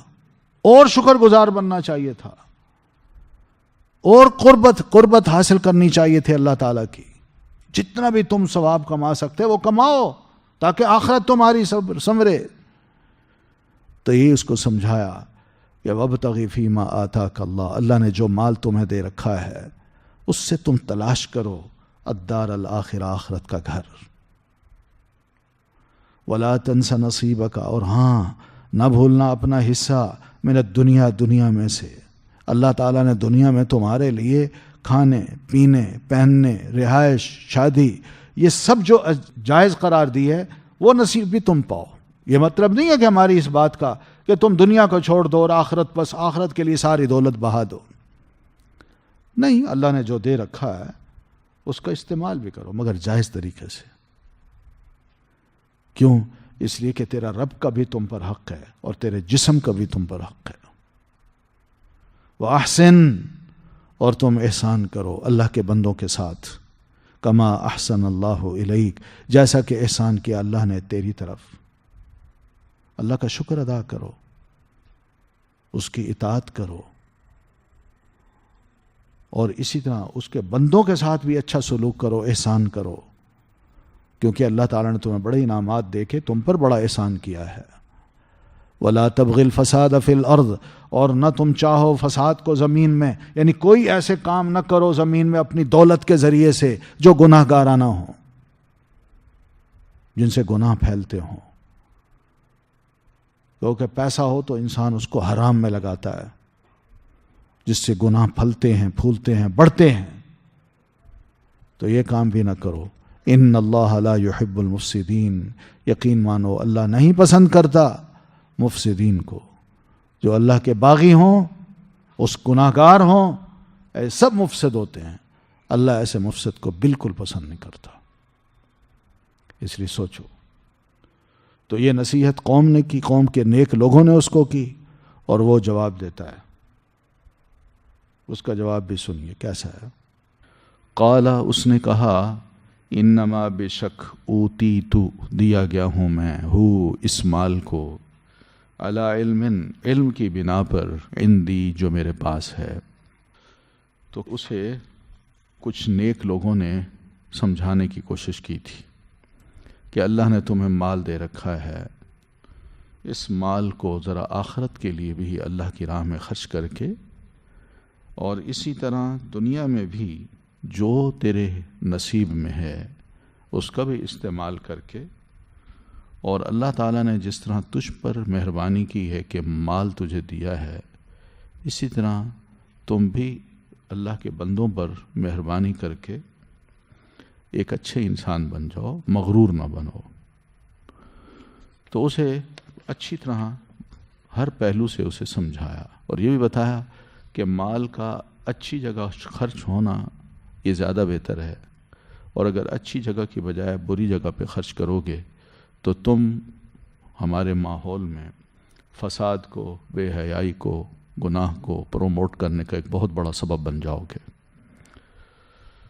تو قالا، تو اس نے جواب میں کہا، انما اوتیت، بھائی سنو، یہ مال میں دیا گیا ہوں، علی علم، علم کی بنا پر، عندی، جو میرے پاس ہے. تو یہ علم کیا تھا؟ یا تو یہ وہ سمجھ رہا تھا کہ میرے پاس جو صلاحیت ہے، اس صلاحیت اور قابلیت کی بنیاد پہ مجھے یہ علم مال ملا ہے. ایک تو اس کا مفہوم یہ ہے. دوسرا مفہوم یہ ہے کہ میرے پاس جو خاص علم ہے وہ میں اتنا جانتا ہوں کہ اگر میرا رب مجھ سے راضی نہ ہوتا اور وہ مجھے نہ جانتا ہوتا کہ میں یہ کام کرتا ہوں تو وہ کبھی بھی مجھے یہ مال نہ دیتا. اس لیے تم مجھے زیادہ نصیحتیں نہ کرو، میرا رب مجھ سے خوش ہے، تب تو وہ اپنے فضل و کرم کے دروازے اس نے مجھ پہ کھول رکھے ہیں. تو یہ اس نے بات کہی، لیکن بات ایسی کہی جو ذو معنی تھی. سمجھ رہے ہیں نا، جس کے دو معنی لیے جا سکتے ہیں. تو اللہ تعالیٰ نے فرمایا، اولم یعلم، کیا بھلا وہ نہیں جانتا، یا وہ نہیں جانتا تھا. یعنی یہاں علم کی بات کرتا ہے کہ مجھے پتہ ہے. تو اللہ فرماتے ہیں کیا اس کو یہ علم نہیں تھا کہ ان اللہ قد اہلکا، کہ اللہ تعالیٰ نے یقیناً ہلاک کر ڈالا، من قبل ہی، اس سے پہلے یعنی قارون سے پہلے، من القرون، کئی امتوں کو، کس بنیاد پر؟ من ہوا اشد منہ قوہ، جو قوت کے اعتبار سے اس سے زیادہ سخت تھیں، وَأَكْثَرُ جَمْعًا، اور جمع کرنے کے اعتبار سے بھی آگے بڑھی ہوئی تھی، یعنی انہوں نے سرمایہ بھی جمع کیا ہوا تھا، قوت بھی تھی، جمعیت بھی تھی ان کی، لیکن اس سب کچھ کے باوجود اللہ نے ان کو کیوں ہلاک کیا؟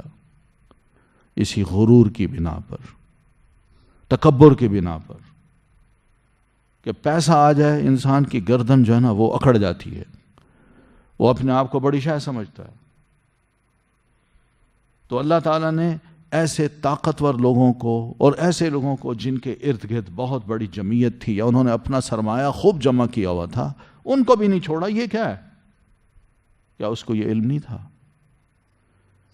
اس کو ایک سیدھی سیدھی بات کی گئی ہے تو وہ پھر بھی نہیں سمجھ پا رہا، فساد کر رہا ہے، گناہ پھیلا رہا ہے، بے حیائی کے لیے اپنے پیسے کو لنڈھا رہا ہے، پھر بھی سمجھتا ہے کہ جناب میرا رب اگر مجھ سے خوش نہ ہوتا تو مجھے کبھی مال نہ دیتا۔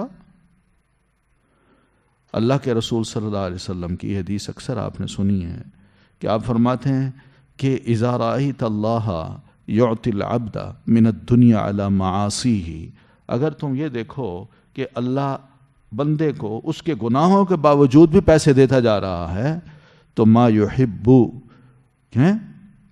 تو اس کا مطلب یہ نہیں کہ اللہ اس سے محبت کرتا ہے، بلکہ فإنما هو استدراج، بلکہ وہ کیا ہے؟ استدراج ہے، ڈھیل ہے، ڈھیل، کہ گناہ بھی کرتے جاؤ اور کہو جی میں اچھا انسان ہوں تو اللہ مجھے دے رہا ہے نا، بے حیائی بھی پھیلاتے جاؤ پھر بھی یہ سمجھو کہ میں تو بڑے اچھے نیک کام کر رہا ہوں، اور یہ اللہ کی طرف سے ڈھیل ہوتی ہے بھائی، استدراج اس کو کہتے ہیں۔ تو پھر نبی علیہ الصلوۃ والتسلیم نے یہ حدیث ارشاد فرما کے یہ آیت پڑھی کہ فَلَمَّا نَسُوا مَا ذُكِّرُوا بِهِ، پھر جب وہ بھول گئے اس چیز کو جو انبیاء کرام یا کتابوں کے ذریعے ان کو نصیحت کی گئی تھی، تو انہوں نے کیا کیا؟ اللہ فرماتے ہیں فَتَحْنَا عَلَيْهِمْ أَبْوَابَ كُلِّ شَيْءٍ، ہم نے ہر شے کے دروازے کھول دیے، جتنی ترقی کرنی ہے کر لو، جتنی دنیا سے مال منگوانا ہے، ٹیکنالوجی منگوانی ہے، جو کچھ بھی اپنے آپ کو بڑھانے کے اسباب جمع کر سکتے ہو وہ کر لو۔ تو ہم نے ان کے لیے سارے دروازے کھول دیے، حتی اذا فرحوا بما اوتوا، یہ استدراج تھا نا۔ تو اللہ فرماتے ہیں جب ہم نے ان کو وہ کچھ دے دیا جن کو پا کے وہ خوش ہو سکتے تھے، اکڑ سکتے تھے، دیکھیے جی ہم نے بڑی محنت کی، ہم بڑے قابل لوگ ہیں، ہم بڑے باصلاحیت ہیں، ترقی ایسے ہوتی ہے، ایسے تھوڑی ہوتی ہے کہ چار دیواری میں بیٹھ کے بندہ مصلی پہ بیٹھ کے اللہ اللہ کرتا رہے، یا ایسی کتاب جو 1500 سال پرانی ہے اس کو پڑھاتا جائے، اس سے کیا ہونا ہے سوائے اس کے کہ نوجوانوں کا وقت جو ہے نا وہ خراب کیا جائے۔ دنیا کہاں جا رہی ہے اور یہ کہاں جا رہے ہیں؟ تو اللہ فرماتے ہیں جب یہ اس طرح کی مستی میں آ کے خوش ہوتے ہیں اور ان کو سب کچھ دے دیا جاتا ہے تو پھر میں کیا کرتا ہوں؟ اخذناہم بغتۃ، پھر میں ان کو اچانک پکڑ لیتا ہوں، فاذا ہم مبلسون، تو ہر قسم کی مدد سے مایوس ہو چکے ہوتے ہیں کہ واقعی ہم دھر لیے گئے، پکڑ لیے گئے۔ تو اس لیے یہ کہنا ٹھیک نہیں ہوتا، انسان کو سوچنا چاہیے کہ مجھے اللہ تعالیٰ مال دے رہا ہے، قوت دے رہا ہے، تو ضروری نہیں کہ اللہ مجھ سے محبت کرتا ہو، بلکہ اس کی طرف سے ایک آزمائش ہوتی ہے۔ مومن یہی سوچتا ہے۔ اگر واقعی گناہ کے باوجود ایک مالدار کو اللہ اور مال دیتا جائے تو سوال اتنا ہے کہ ماضی میں اللہ تعالیٰ نے ایسے مالداروں کو پھر ہلاک کیوں کیا؟ کیوں تباہ کیا ان کو؟ سوچنے کی صرف اتنی بات ہے۔ کیوں سزائیں دیں ان کو؟ یہ اکثر یہ سمجھتے ہیں کہ ہم سے اللہ خوش ہے، ہم زنا کریں، فحاشیاں کریں، شرابیں پئیں اور جناب فحش قسم کی بے حیائی کی محفلیں سجائیں، یہ سب ٹھیک کام ہے، کوئی ہم سے نہیں پوچھتا۔ تو سوال صرف اتنا ہے کہ ماضی میں ایسے مالدار لوگوں کو جن سے اگر اللہ محبت کرتا تھا تو ان کو ہلاک کیوں کیا؟ تو اس لیے اللہ فرماتے ہیں وَلَا يُسْأَلُ عَنْ ذُنُوبِهِمُ الْمُجْرِمُونَ، جو مجرم لوگ ہوتے ہیں نا، بڑے بڑے گناہوں میں ملوث، ان کو جب ہلاکت کا پیغام دیا جاتا ہے یا ان کے لیے ہلاکت کا حکم اللہ تعالیٰ صادر کرتا ہے، تو پھر فرشتے آ کے ان سے یہ سوال نہیں کرتے او بھائی تم نے یہ گناہ کیوں کیا؟ وہ تو پہلے ہی انٹائٹلڈ ہوتے ہیں، ان پہ ٹائٹل لگا ہوتا ہے، او بھائی تم مجرم ہو۔ فرشتے اس کو جان چکے ہوتے ہیں، اس کی پیشانی سے، اس کے نامہ اعمال سے پہچان چکے ہوتے ہیں۔ یا ایک مطلب یہ بھی ہے کہ فرشتے جب آ کے ان لوگوں کو سزا دیتے ہیں تو ان کو یہ نہیں سوال کرتے او بھائی توبہ کرنا چاہتے ہو، یہ بھی نہیں پوچھتے۔ تو اس لیے یہ لوگ ایسے مجرم ہوتے ہیں کہ کل قیامت کو بھی جب یہ اٹھیں گے میدان محشر کے لیے تو ان کے چہرے کالے ہوں گے اور آنکھیں نیلی ہوں گی۔ وَلَا يُسْأَلُ عَنْ ذُنُوبِهِمُ الْمُجْرِمُونَ، ان کے گناہ اتنے عام ہو جاتے ہیں، لوگ اتنا کچھ جانتے ہیں کہ ان سے پوچھا جائے کہ بھائی تم یہ گناہ کیوں کرتے تھے، بلکہ بغیر کسی حساب کتاب کے یہ دوزخ میں ہی چلے جاتے ہیں۔ فَخَرَجَ عَلَىٰ قَوْمِهِ، تو وہ نکلا اپنی قوم پر، فی زینتہ، اپنی پوری زینت میں، دولت کی نمائش کے لیے وہ پوری زینت کے ساتھ، پوری تیاری کے ساتھ، لباس اور پھر اس کے ساتھ سونا، پھر اس کے بعد اس کے خادم، نوکر، چاکر، امیر، دولت کی نمائش اس نے ایک بار کرنا چاہی تو وہ نکلا پوری تیاری کے ساتھ، پبلک میں اناؤنس بھی کیا کہ میری دولت دیکھنی ہو تو آؤ۔ تو اس نمائش میں وہ نکلا تو اس کی اس حالت کو دیکھ کے کچھ لوگ ایسے بھی تھے جو دنیا کو چاہتے تھے۔ ایک شروع سے ایک مزاج ہوتا ہے نا کہ یار پیسے بنانے ہیں، پیسے کمانے ہیں، پیسہ ہوگا تو کچھ ہوگا، پیسہ ہوگا تو عزت ہوگی، پیسہ ہے تو سب کچھ ہے نا۔ یہ جملے ہم بولتے ہیں نا، یہ سنتے ہیں نا جملے، تو یہی لوگ، اسی قسم کے لوگ، الذین یریدون الحیات الدنیا، جو دنیا کی زندگی چاہتے تھے، یعنی دنیا کی زندگی کو ہی بہت کچھ سمجھتے تھے کہ جینا ہے تو اچھے طریقے سے جیو، پیسہ ہو بندے کے پاس، گھر ہو اپنا، گاڑی ہو، بزنس ہو، پیسوں کی انکم ہو، کہیں سوال نہ کرنا پڑے ابا سے، بھائیوں سے کہ بھائی پیسے تھوڑے سے دے دو، نہیں، سب کچھ ہمارے پاس ہو۔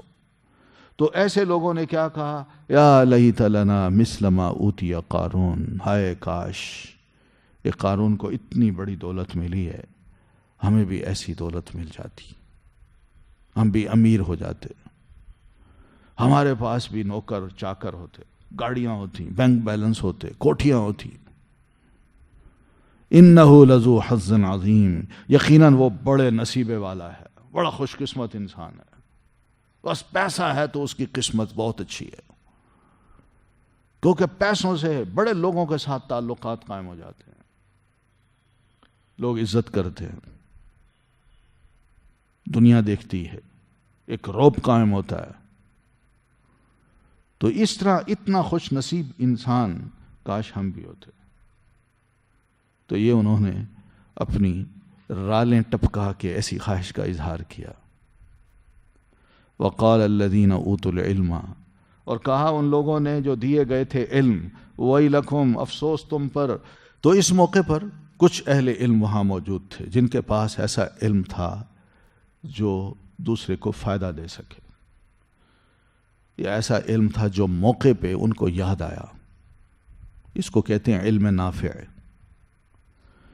تو ان کے پاس علم تھا، جب انہوں نے ان کی بات سنی تو انہیں کہا ویلکم، او ستیہ ناس ہو تمہارا، وہ تباہی ہو تمہاری، افسوس ہے تم پر، تم دنیا کو دیکھ کے رالیں ٹپکا رہے ہو کہ یہ بڑا خوش نصیب انسان ہے۔ ثواب اللہ خیر، ثواب کا مطلب کیا ہے؟ بدلہ، جزا، اور اللہ کی جزا بہتر ہے کس کے لیے؟ جو اس کے نیک مومن بندے ہیں ان کے لیے۔ اور کہاں بہتر ہے؟ اس دنیا میں نہیں، آخرت میں۔ اس دنیا کو تم دیکھ رہے ہو، اس دولت کو تم دیکھ رہے ہو، اس شخص کو تم دیکھ رہے ہو، یہ تو دنیا میں اس کو سب کچھ مل چکا۔ تم نیک عمل کرو ایمان کی بنیاد پر، تو اللہ تعالیٰ نے تمہارے لیے جو جزا بدلہ رکھا ہوا ہے آخرت میں، وہ اس سے کہیں بہتر ہے۔ اس کو دیکھو۔ تم صرف اسی کی دولت کو دیکھ کے یعنی للچائی نظروں سے اس قسم کی آرزو کا اظہار کرتے ہو۔ خیرون، وہ زیادہ بہتر ہے۔ اسی کو نبی صلی اللہ علیہ وسلم نے ایک حدیث قدسی میں ارشاد فرمایا کہ اللہ تعالیٰ فرماتے ہیں اعددت لعبادی الصالحین، میں نے اپنے نیک بندوں کے لیے جو جنت تیار کر رکھی ہے وہ ایسی ہے کہ ما لا عین رأت، جس کو کسی آنکھ نے آج تک نہیں دیکھا، ولا اذن سمعت، اور نہ ہی کسی کان نے اس کے بارے میں سنا ہے، ولا خطر علی قلب بشر، اور نہ ہی کسی انسان کے دل پر اس کا کبھی خیال آ سکتا ہے۔ ایسی جنت ہے۔ پھر آپ نے فرمایا وَاقْرَؤُوا مَا شِئْتُمْ إِن شِئْتُمْ، اگر تم چاہو تو اللہ تعالیٰ نے جو قرآن مجید میں فرمایا ذرا اس کو پڑھ لو، اور وہ کیا ہے کہ فَلَا تَعْلَمُ نَفْسٌ مَا أُخْفِيَ لَهُم مِّن قُرَّةِ أَعْيُن، کوئی چیز جانتا ہی نہیں، کوئی مومن اس بات کو جانتا ہی نہیں کہ اللہ تعالیٰ نے اس کے نیک عمل کا بدلہ کیا چھپا رکھا ہے، اس کو بھی دکھایا ہی نہیں۔ اور اگر جب وہ دیکھے گا تو اس کی آنکھیں کس قدر ٹھنڈی ہوں گی، ابھی کسی کو پتہ ہی نہیں۔ بس نیک عمل کرو، جزا جب ملے گی نا اس وقت تم حیران ہوگے کہ واقعی اللہ تعالیٰ نے اتنا کچھ ہمیں دے دیا، جس کو دیکھ کے آنکھیں بھی ٹھنڈی ہوں، خوش ہوں انسان۔ تو وَلَا يُلَقَّاهَا إِلَّا الصَّابِرُونَ، وہ نہیں پا سکتے اس مقام کو یا اس ثواب کو، اس جزا کو، مگر وہی جو صبر کرنے والے ہیں۔ تو صبر کیجئے، ذرا برداشت کر لیں۔ اللہ کی طرف سے ایک چھوٹی سی آزمائش ہے کہ ٹھیک ہے اس نے تمہیں دنیا میں کم دے رکھا ہے، مگر الحمدللہ سانس لیتے ہو، چلتے پھرتے ہو، دیکھتے ہو، سنتے ہو، اچھے بھلے جسم والے ہو، کھانا پینا بھی مل رہا ہے، لیکن اتنی بڑی اگر دولت نہیں ہے تو اس کا یہ مطلب نہیں کہ جتنی نعمتیں اللہ تعالیٰ نے دے رکھی ہیں ان کو تم ہیچ سمجھنے لگو، بلکہ اللہ کا شکر ادا کرو۔ اور اگر بالفرض اتنی بڑی دولت نہیں ہے، تھوڑا سا ہے، گزارا اس پہ ہو سکتا ہے، تو صبر کر لو الحمدللہ کہہ کے، کیونکہ صبر کا بھی بڑا ثواب ہے۔ انما یوفی الصابرون اجرہم بغیر حساب، جو صبر کرنے والے ہیں اللہ تعالیٰ نے ان کو اتنا زبردست قسم کی جزا دینی ہے جس کا وہ تصور ہی نہیں کر سکتے، یعنی بغیر کسی حساب کتاب کے، جس کو وہ کاؤنٹ ہی نہیں کر سکیں گے، اتنا کچھ اللہ تعالیٰ نے دینا ہے۔ فَخَسَفْنَا بِهِ، تو دھنسا دیا ہم نے اسے، وَبِدَارِهِ، اور اس کے گھر کو، الارض، زمین میں۔ تو اللہ فرماتے ہیں اس کی اس اکڑ، اس کے اس غرور، اس کے اس تکبر کی وجہ سے ہم نے کیا کیا۔ یہ سب بدبختوں کی راہ ہوتی ہے، بدبختوں کا طریقہ ہوتا ہے، جو اس طرح دولت پا کے اپنے آپ کو بڑی شے سمجھتے ہیں اور دوسرے انسانوں کو انسان نہیں سمجھتے۔ تو اللہ فرماتے ہیں ہم نے پھر کیا کیا، فَخَسَفْنَا بِهِ، ہم نے اس قارون کو زمین پھاڑ کے اندر دھنسا دیا، نہ صرف اس کو بلکہ وَبِدَارِهِ، اور اس کے گھر کو بھی، الارض، زمین میں۔ خسف یعنی زمین کو یوں جدا کرنا، ایک دوسرے سے پھاڑنا۔ تو جو ہی پھٹی، وہ جہاں پھٹی وہ نیچے، وہ اوپر کھڑا تھا، وہ سنبھلا نہیں، وہ بھی اندر، اور پھر اس کے بعد اس کا گھر جہاں اس نے ساری اپنی دولت جمع کر رکھی تھی، اس سمیت اللہ تعالیٰ فرماتے ہیں ہم نے ان کو زمین میں دھنسا دیا۔ بس معمولی سا کام تھا، کتنا معمولی سا ایکشن ہے جو اللہ تعالیٰ نے لیا ہے، بندہ کیا کر سکتا ہے ایسے موقع پہ۔ آپ نے بھی کبھی دیکھی ہوں یوٹیوب پہ کہ کس طرح گاڑیاں جو ہے نا ہائی وے پہ یوں جا رہی ہوتی ہیں بڑی تیزی سے، اور کسی چوک پہ اچانک ہی زمین جو ہے نا یوں بیٹھتی ہے اور نیچے چلی جاتی ہے. اب وہ بڑی تیزی سے ادھر سے بھی گاڑیاں آ رہی ہیں، ادھر سے بھی آ رہی ہیں، اور جو بھی آ رہی ہے بیچ میں، بڑے بڑے ٹریلر جو ہے نا وہ بھی بیچ میں جا رہے ہیں، گم ہو رہے ہیں، اور اتنے نیچے چلے گئے کہ کوئی ان کے پاس ساز و سامان ہی نہیں ہے کہ وہ لائیں اور لا کے نا کم از کم اس کو کرین سے باہر نکال سکیں. اور وہاں ٹرک کیا تو وہ ٹکڑے ٹکڑے ہوا پڑا ہے، بندہ ہے تو اس کی لاش کہیں گم ہو گئی ہے، کچھ سمجھ نہیں آتی کہاں چلے گئے، گم ہو گئے.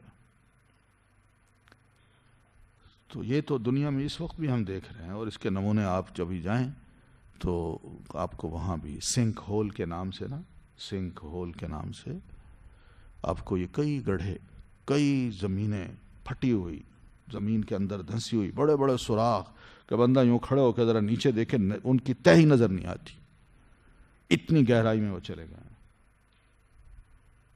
تو اللہ فرماتے ہیں میں نے تو آرام سے یہ کام کیا.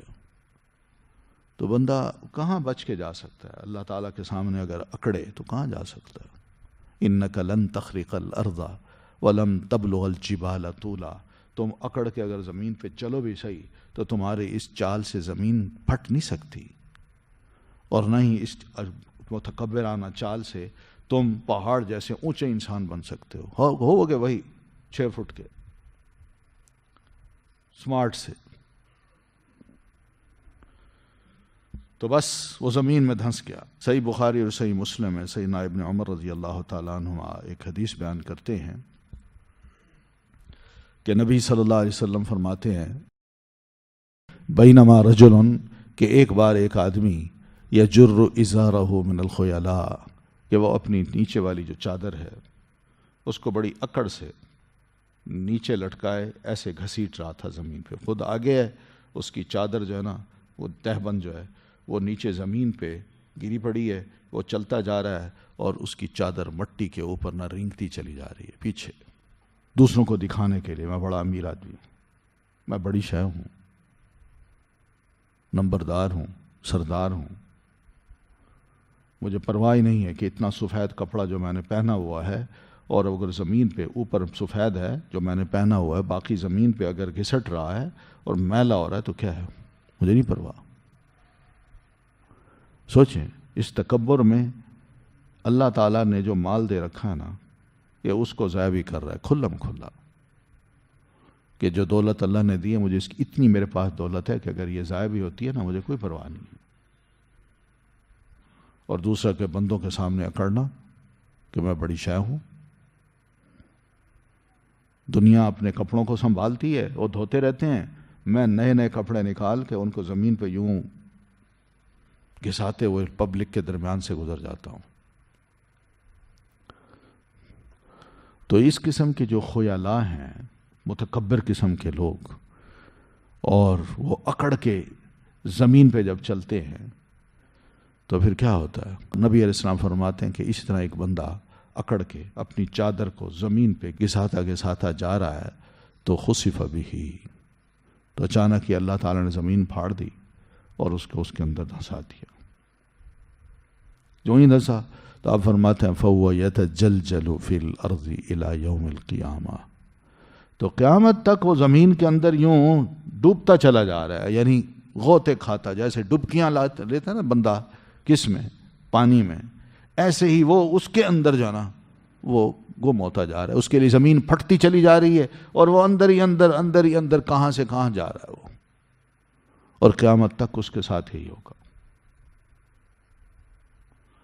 تو یہ چیزیں اللہ کو پسند نہیں ہیں. جاہلی دور میں لوگ اس طرح کے کام کرتے تھے، اور آج بھی بہت سے لوگ جو دین سے جاہل ہیں وہ بھی اس طرح کی نمائش کرتے ہیں، اپنے آپ کو یوں پیش کرتے ہیں کہ ہم اس قسم کے لوگ ہیں. سیدنا عمر رضی اللہ تعالیٰ عنہ کے دور میں ایک صاحب مسلمان ہوئے، کسی علاقے کے بہت بڑے سردار تھے.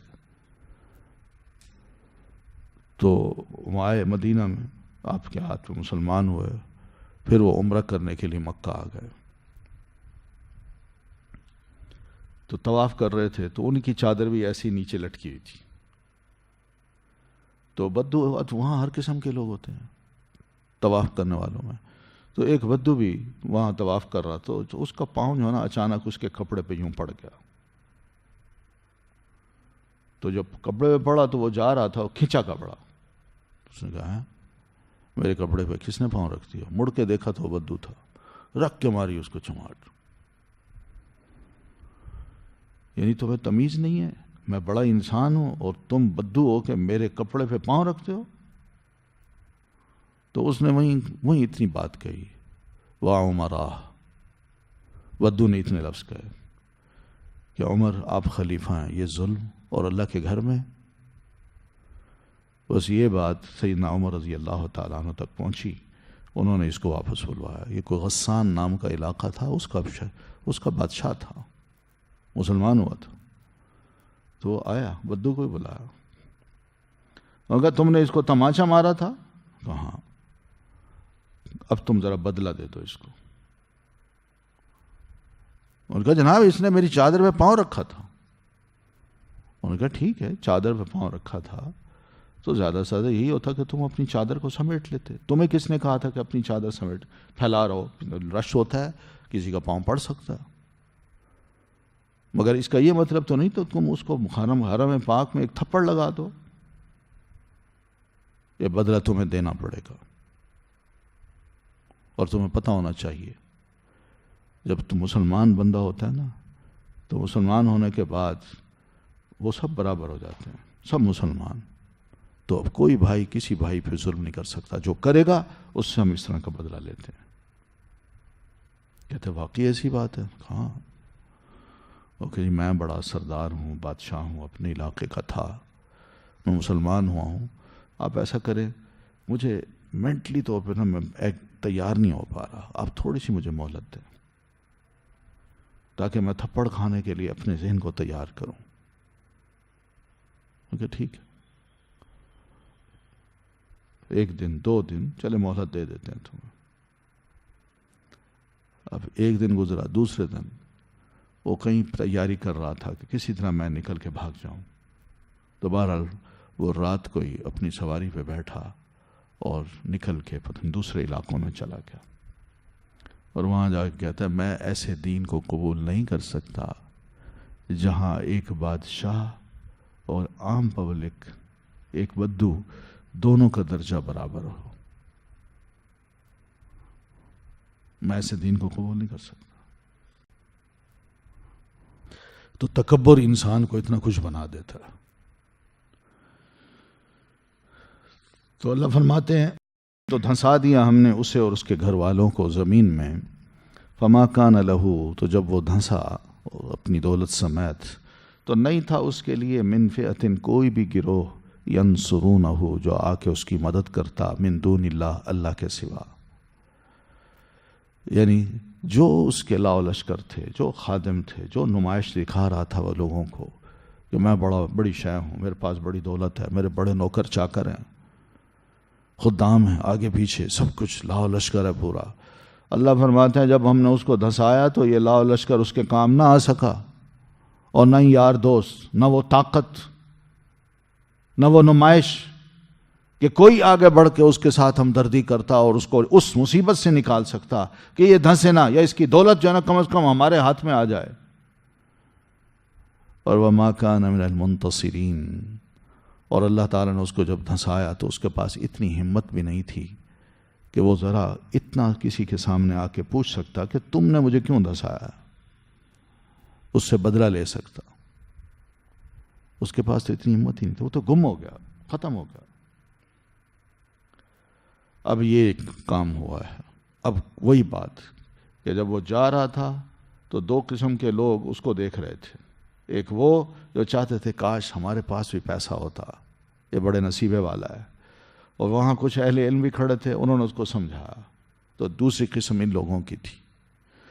اب اس کے دھنسنے کے بعد وہ اصبح الذین, اور صبح کی ان لوگوں نے جو تمنا کر رہے تھے, مکانہ, اس کے مقام کی, بالامس, کل تک.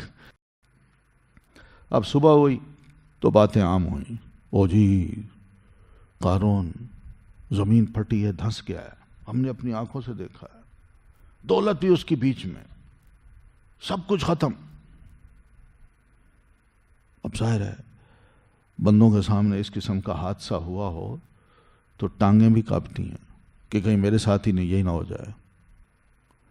تو رات تو انہوں نے بڑی مشکل سے گزاری، لیکن جب صبح ہوئی تو یہی لوگ جو تمنا کر رہے تھے کل اسی کے مقام کی کہ کاش ہمیں بھی دولت مل جاتی، ہم بھی امیر ہوتے، ہمارے پاس بھی ریل پیل ہوتی دولت کی، تو اب وہ کہہ رہے تھے وئی کا انا. وئی کا جو لفظ ہے اس کے معنی علماء نے مختلف لکھے ہیں.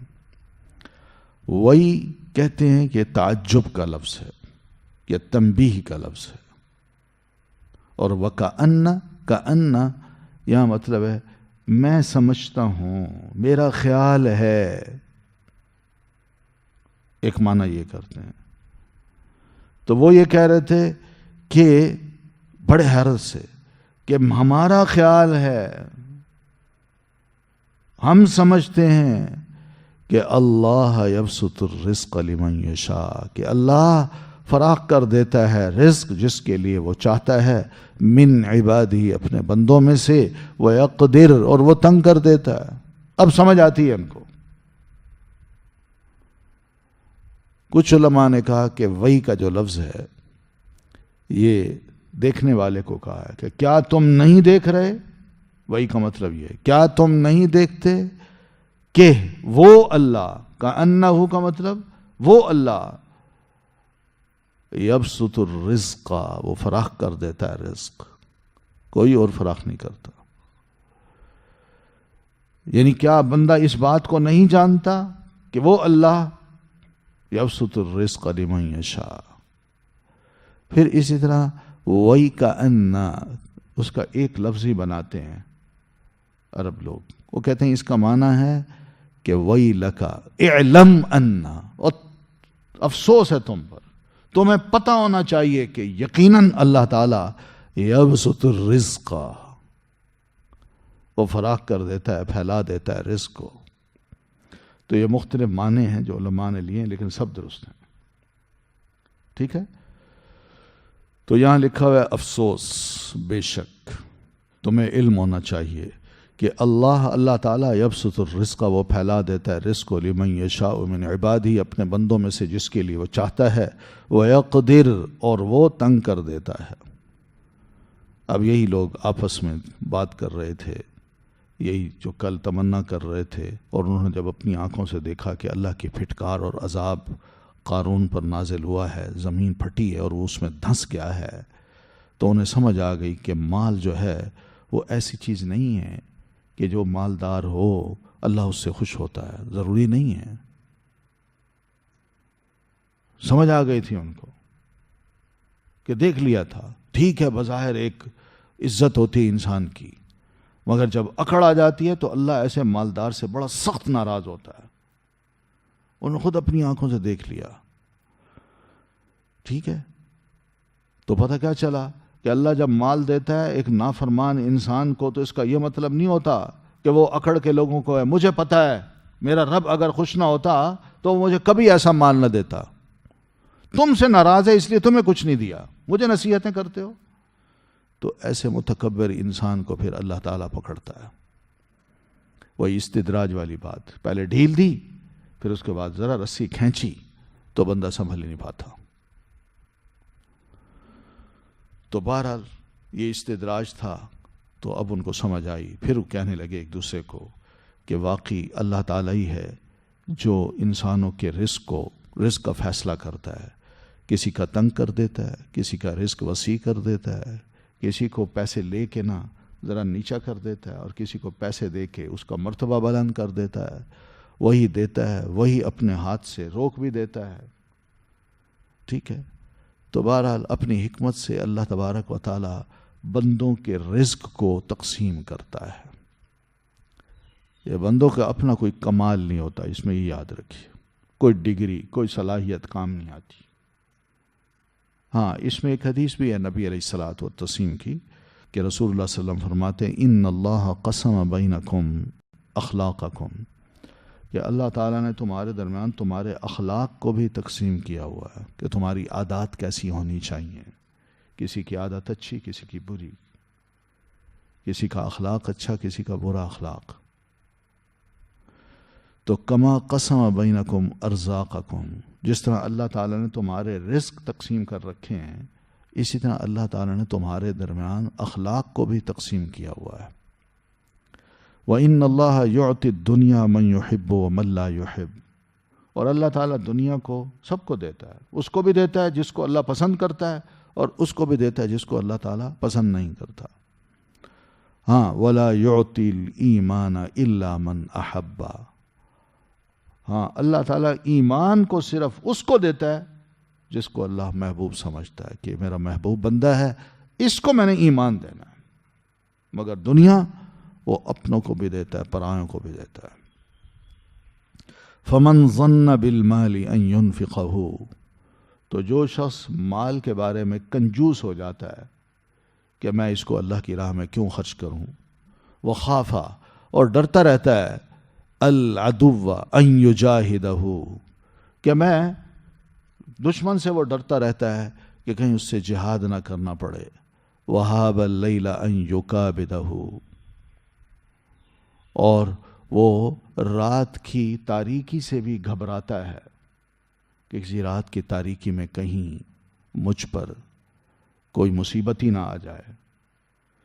تو آپ فرماتے ہیں کہ جو شخص مال پا کے اپنے دل میں معمولی سی بھی کنجوسی کو محسوس کرتا ہے کہ میں نے اس کو خرچ کر دیا تو کم ہو جائے گا، اور اس کو ہر وقت دشمن کا بھی ڈر رہتا ہے کہ کہیں سب کچھ چھوڑ چھاڑ کے میدان جنگ میں نہ جانا پڑے اور وہاں میں شہید ہو جاؤں اور میری دولت ایسی رہ جائے. یا پھر رات کی تاریکی میں، رات کے اندھیرے میں اس کو ایک خوف سا آتا ہے کہ کہیں رات کے اندھیرے میں ہی کوئی شے، کوئی بلا مجھے پکڑ نہ لے. آپ فرماتے ہیں جس کو اس قسم کی وسوسے خیالات آتے ہیں تو میں اس کو کہتا ہوں فَلْيُكْثِرْ مِنْ قَوْلٍ، تو وہ اپنے ذکر میں اس ذکر کو خوب کرے. کیا؟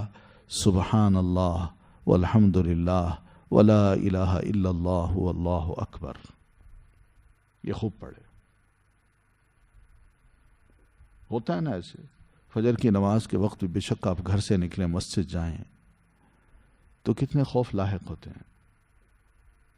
تاریکی ہے نا، اس تاریکی میں کتنے خوف لاحق ہوتے ہیں. یار میں جا رہا ہوں، کوئی راستے میں خدا نہ خواستہ کوئی بلا نہ ہو، کوئی کتا نہ ہو، کوئی سانپ نہ ہو، کوئی چور ڈاکو نہ ہو، کئی چیزیں ہوتی ہیں. تو اس طرح کی جب چیزیں آتی ہیں نا ذہن میں، تو اس کا علاج رسول اللہ صلی اللہ علیہ وسلم نے فرمائیے. چلیے، تلک الدار الآخرۃ، یہ گھر آخرت کا، نجعلها، ہم بناتے ہیں اسے. تلک الدار الآخرہ، دار الآخرہ سے مراد آخرت کا گھر یعنی جنت، یعنی وہ جنت جس کا ہم بار بار قرآن مجید میں ذکر کر رہے ہیں. اس جنت کو ہم بناتے ہیں کن لوگوں کے لیے؟ ان لوگوں کے لیے جو لا یریدون علوا فی الارض ولا فسادا، جو زمین میں رہتے ہیں اور اہل زمین میں رہتے ہیں، یعنی ان کے ساتھ ان کے اپنے بھائی بند بھی ہوتے ہیں. ان کے درمیان رہتے ہوئے کبھی بھی وہ یہ نہیں چاہتے کہ ہم زمین میں کوئی بڑے متکبر اور مغرور قسم کے انسان بن کے انسانوں کے درمیان چلیں. اور دوسری بات یہ کہ ہم ہمیشہ غلط کام کریں، لوگوں کے سکون کو برباد کریں، ان کو امن نصیب نہ ہو، اور قتل ہو، چوری ہو، ڈکیتی ہو، لوٹا جائے، لوگوں کو دھمکیاں دی جائیں. اس قسم کے جو کام نہیں کرتے تو اللہ فرماتے ہیں میں آخرت کا گھر ان لوگوں کے لیے بناؤں گا، اور میں نے ان کے لیے تیار کر رکھا ہے. تو علو فی الارض کا مطلب یہ ہوتا ہے کہ انسان اپنے آپ کو بڑی شے بنائے بغیر کسی حق کے، یعنی کوئی وجہ ہو نا، کوئی سبب ہو، حق بنتا ہو اس کا، پھر تو کہے ہاں جی ٹھیک ہے. مگر اس کا حق ہی نہیں ہوتا پھر بھی وہ کہتا نہیں جی میں بڑی شے ہوں.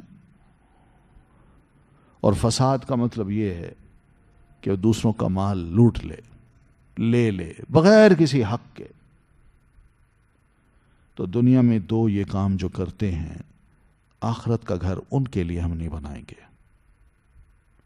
ہاں جو دو یہ کام نہیں کرتے اور نہ ہی ان کے ارادے ہوتے ہیں کہ دل میں کبھی یہ خواہش بھی پیدا نہیں ہوتی یار ہم بھی اپنے آپ کو بڑی شاہ بنائیں، اکڑیں لوگوں کے سامنے اور پھر فساد بھی کریں کہ لوگ ہم سے ڈریں کہ کہیں یہ خطرناک بندہ نہ بن جائے ہمارے لیے. کیونکہ وہ آج کل یہی رہا ہے کہ اگر تھوڑا سا معاملہ کریں بندوں کے ساتھ تو ٹھیک ہے، نہیں تو وہ اتنی بات کر دیتا ہے بھائی آپ اپنا خیال کر لیں بس. اب وہ کیا مطلب ہے اس کا؟ دوسرا سن کے ڈر جاتا ہے. بعد میں پتہ چلا کہ جناب وہ تو بیٹا اغوا ہو گیا، بیٹی اغوا ہو گئی ہے. یہ سارے جو کام ہیں یہ فساد کے ہیں. سوچئے نا کتنا بڑا گناہ ہے یہ کہ انسان کا ذہن ایسے بن جائے کہ دوسرے کے دل کے اندر ایسے خوف پیدا کر دے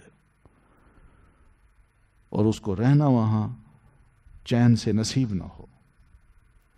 تو ایسے لوگ جب اس قسم کے کام کریں گے تو کیا یہ مر کے جب اللہ کے پاس جائیں گے تو آخرت میں اللہ نے ان کے لیے جنت تیار کر رکھی نہیں ہے؟ بلکہ والعاقبۃ للمتقین، بہترین انجام جو ہے وہ متقی لوگوں کے لیے، جو ڈرتے ہیں اللہ تعالیٰ سے. جو ڈرتا ہے وہ زمین میں بڑا عاجز بن کے رہتا ہے. جو ڈرتا ہے وہ زمین میں کسی قسم کی بھی خرابی پیدا نہیں کرتا. معمولی سا گناہ بھی نہ یا زیادتی کسی کے ساتھ وہ اس سے بھی پرے رہتا ہے. من جاء بالحسنۃ، جو بھی لایا بھلائی کو، فلہ تو اس کے لیے ہے خیر منہا، بہتر اس سے. بس ایک عام سا قاعدہ ہے. اللہ فرماتے ہیں دنیا میں رہتے ہوئے کل کو میرے پاس کوئی بھلائی لے کے آیا، نیکی لے کے آیا، حسنہ، ایسی نیکی جو خالص اللہ کے لیے کی گئی ہو، کسی اور کے لیے نہ ہو، اللہ کو خوش کرنے کے لیے کی گئی ہو، اللہ کی رضا کے لیے کی گئی ہو. اور ایسی نیکی جو واقعی نیکی ہو، جس کو دین نے کہا ہو کہ یہ نیکی ہے، اور وہ نیکی لازماً ایسی ہو کہ اللہ کے رسول نے بھی اس پر عمل کیا ہو، یا اللہ کے رسول نے جیسا کیا ویسے ہی وہ کر کے آیا ہو. تو یہ سب نیکی معمولی سی بھی ہوگی نا اگر، تو اللہ فرماتے ہیں فَلَهُ خَيْرٌ مِّنْهَا، وہ ایک دفعہ میرے پاس لے آئے، میں اس سے کئی گنا بہتر اس کا بدلہ اس کو دوں گا. اور جو برائی کو لے کے آیا، برائی، تو برائی اس کا مطلب بالکل الٹ کر لیجیے، حسنہ کا الٹ کر لیجیے. پہلی شرط کیا تھی؟ وہ خالص اللہ کے لیے ہو. اور یہاں وہ برائی کی گئی ہے اللہ کے لیے نہیں. برائی ظاہر ہے اللہ کے لیے نہیں ہوتی، شیطان کو خوش کرنے کے لیے ہوتی ہے. اور اس برائی کا مقصد کیا ہوتا ہے؟ فساد پھیلانا. اور یہ برائی اللہ کے رسول صلی اللہ علیہ وسلم کی اطاعت سے بھی ہٹ کے ہوتی ہے، مخالفت میں ہوتی ہے.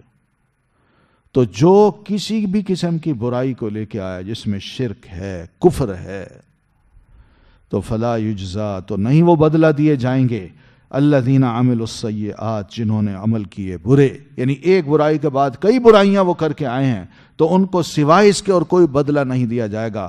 الا ما کانوا یعملون، مگر وہی بدلہ دیا جائے گا جو وہ عمل کیا کرتے تھے. بس یہ ہے نیک آدمی کی جو نیکیاں ہیں دنیا کی، وہ کئی گنا بڑھا دی جائیں گی، مگر برے انسان کی گناہ جو ہیں وہ صرف انہی گناہوں کا بدلہ اس کو دیا جائے گا. یہ قرآن مجید کا فیصلہ ہے. مثلا نبی صلی اللہ علیہ وسلم فرماتے ہیں لا يدخل الجنت من کان فی قلبہ مثقال ذرۃ من کبر، جس کے دل میں معمولی سے ذرے کے برابر بھی تکبر ہوا وہ جنت میں داخل نہیں ہوگا. تو ایک آدمی نے کہا اللہ کے رسول ان الرجل يحب ان يكون ثوبه حسنا ونعله حسنة، ایک آدمی ہے جس کا دل یہ چاہتا ہے کہ اس کے کپڑے ذرا اچھے ہوں، جوتی اچھی ہو، خوبصورت ہو، تو کیا یہ بھی تکبر ہے؟ آپ نے فرمایا نہیں، ان اللہ جمیل یحب الجمال، اللہ خوبصورت ہے، خوبصورتی کو وہ پسند کرتا ہے. اصل میں تکبر کس کو کہتے ہیں؟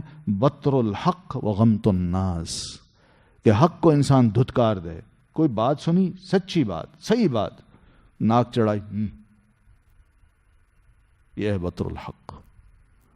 اور غمت الناس کہ جو لوگ ہیں ان کو اپنے ناک کے نیچے رکھے. میں نہیں سمجھتا کسی کو کچھ، کیا ہے وہ میرے سامنے، تو ہر ایک کو بس ناک کے نیچے رکھتا ہے وہ، اور جو صحیح بات ہے اس کو ناک ذرا تھوڑا سا منہ لپیٹ کے وہ بات کرتا ہے. یہ تکبر ہے. تکبر یہ نہیں ہے کہ انسان اچھے کپڑے پہنے، اچھی جوتی پہنے اور بندہ کہے لے جی بڑا متکبر بنا پھرتا ہے. یہ تو نعمت ہے. وَأَمَّا بِنِعْمَةِ رَبِّكَ فَحَدِّثْ. یہ تو نعمت ہے جس کا بندہ اظہار کر رہا ہے کہ اللہ تعالیٰ شکر ہے کہ تو نے مجھے کپڑے پہنائے. تو یہ بھی ہے. پھر اسی طرح نبی صلی اللہ علیہ وسلم یہ بھی فرماتے ہیں، اور یہ حدیث قدسی ہے جس کو صحیح مسلم نے سیدنا ابن عباس رضی اللہ تعالیٰ عنہما سے روایت کیا ہے کہ آپ صلی اللہ علیہ وسلم نے فرمایا کہ اللہ تعالیٰ فرماتے ہیں ان اللہ کتب الحسنات والسیئات. اللہ تعالیٰ نے نیکیاں، برائیاں، گناہ سب کچھ لکھوا لیے ہوتے ہیں. ثم بین ذالک، پھر آپ نے ان کی مزید وضاحت کی، وہ یوں کہ فمن ہم بحسنۃ، کہ ایک شخص ہے جو یہ ارادہ کر لیتا ہے کہ میں یہ نیکی کروں گا، فلم یعملھا، مگر وہ اس کو کر نہیں سکا. نیت تھی اس کی کہ میں یہ نیکی کرنی ہے مگر موقع نہیں ملا، وہ کر نہیں سکا، نیت پکی تھی. تو کتبہ اللہ عنده حسنۃ کاملہ، تو اللہ تعالیٰ اپنے پاس اس کے لیے ایک مکمل نیکی جو ہے نا اس کا ثواب لکھ لیتا ہے. وَإِنْ ہم، اور اگر وہ ارادہ کرے بہا کہ میں اس نیکی کو کروں گا، فعملها، پھر اللہ نے اس کو توفیق دی، اس نے اس نیکی کو کر ڈالا، تو کتبہ اللہ عز وجل عنده 10 حسنات، تو اللہ تعالیٰ اپنے ہاں اس کی اس ایک نیکی کے بدلے میں 10 نیکیاں لکھ لیتا ہے. الى 700 ضعف الى اضعاف کثیرۃ، اور ان 10 کو 700 سے آگے بڑھاتے بڑھاتے کئی گنا اور بڑھا دیتا ہے. اس کو 7 کروڑ تک لے جائیے، 70 کروڑ تک بھی لے جا سکتے ہیں. یعنی یہ ہے ایک نیکی انسان ارادہ کرے کہ میں نے یہ کرنی ہے، اور بندہ جب کر بیٹھتا ہے تو پھر اس ایک نیکی کی وجہ سے جتنا اس میں خلوص ہوگا، وہ کہتے ہیں نا جتنا گڑ اتنا میٹھا، جتنا زیادہ خلوص ہوگا اتنا ہی اللہ تعالیٰ اس نیکی کو اور بڑھا دے گا. اصل خلوص کی بات ہے.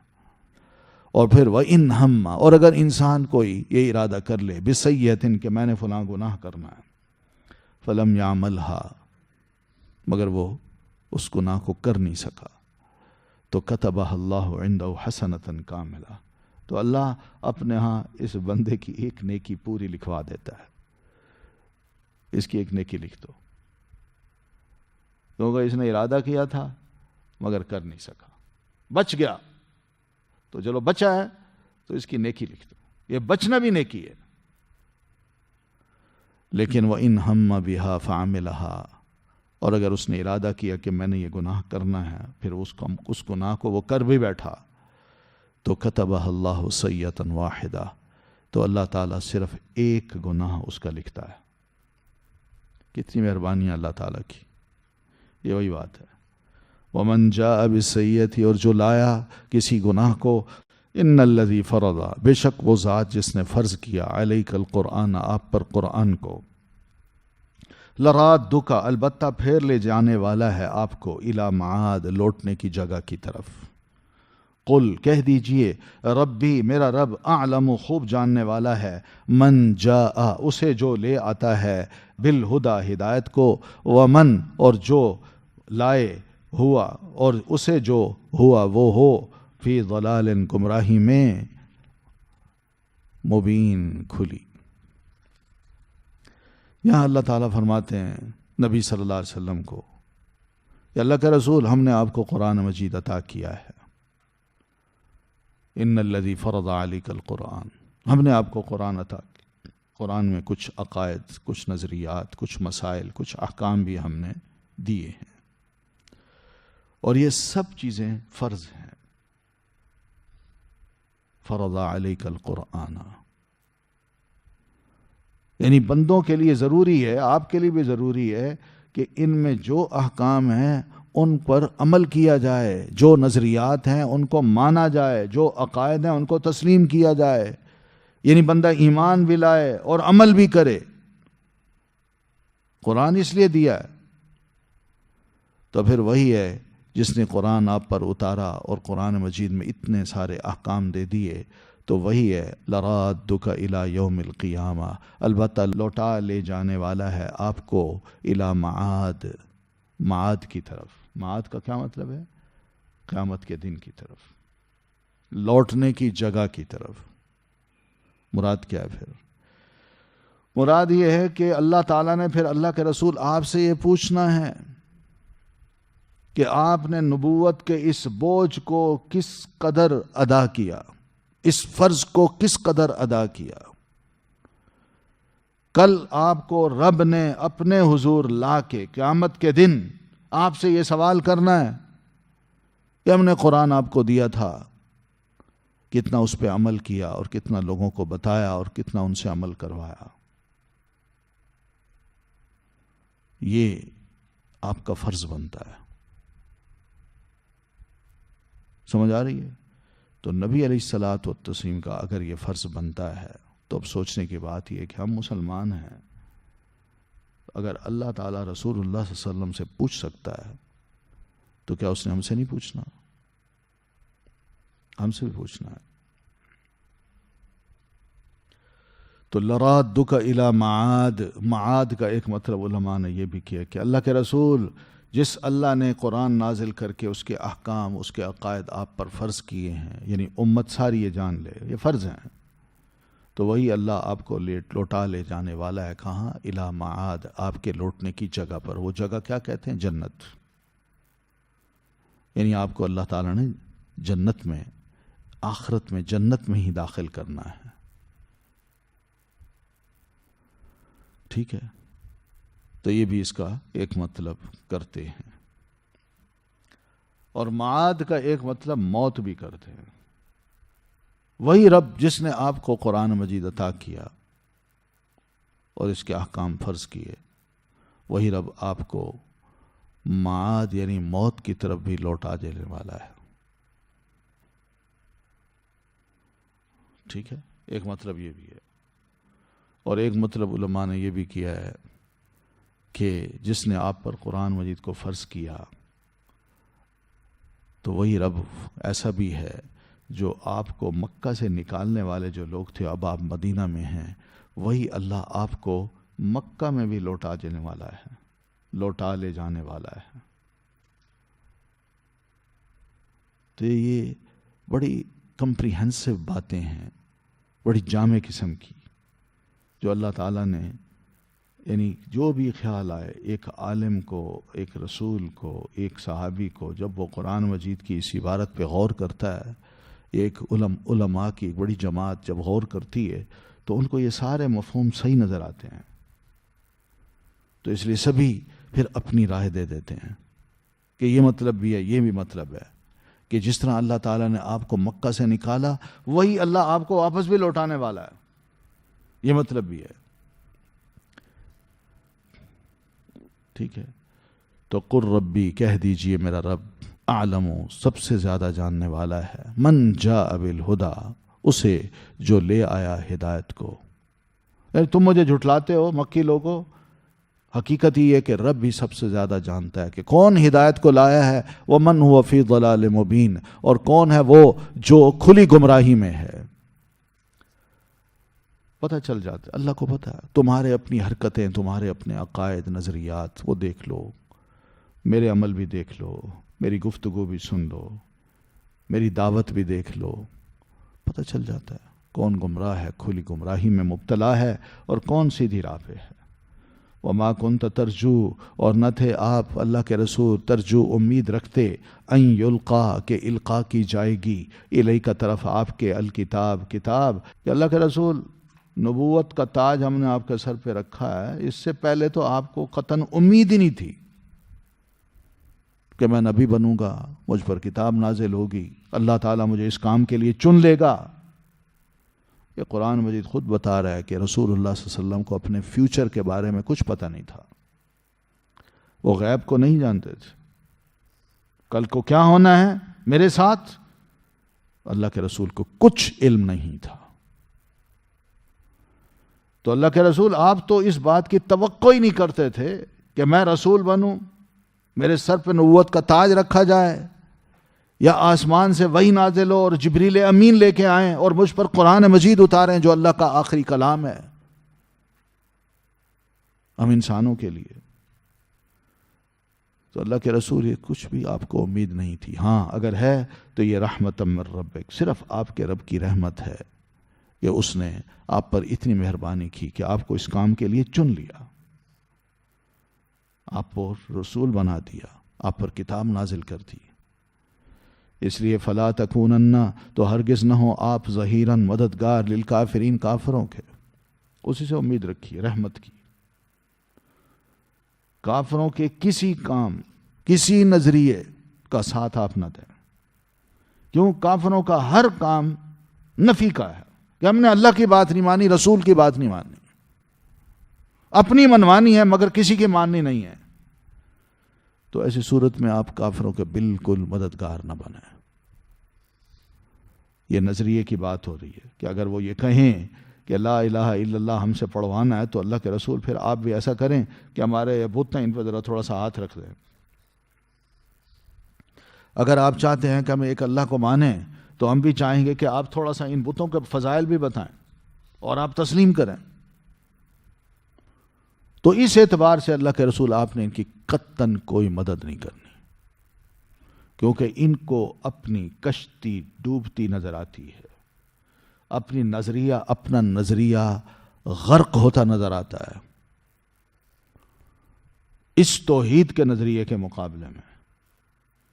اس لیے یہ پھر کیا کریں گے کہ آپ کو مجبور کریں گے کہ کسی طرح آپ ہمارے ساتھ معاملے کو اس طرح طے کریں کہ آپ نہ جیت سکیں بلکہ ہمارا نظریہ بھی باقی رہے، اس کو کوئی جھوٹا نہ کہے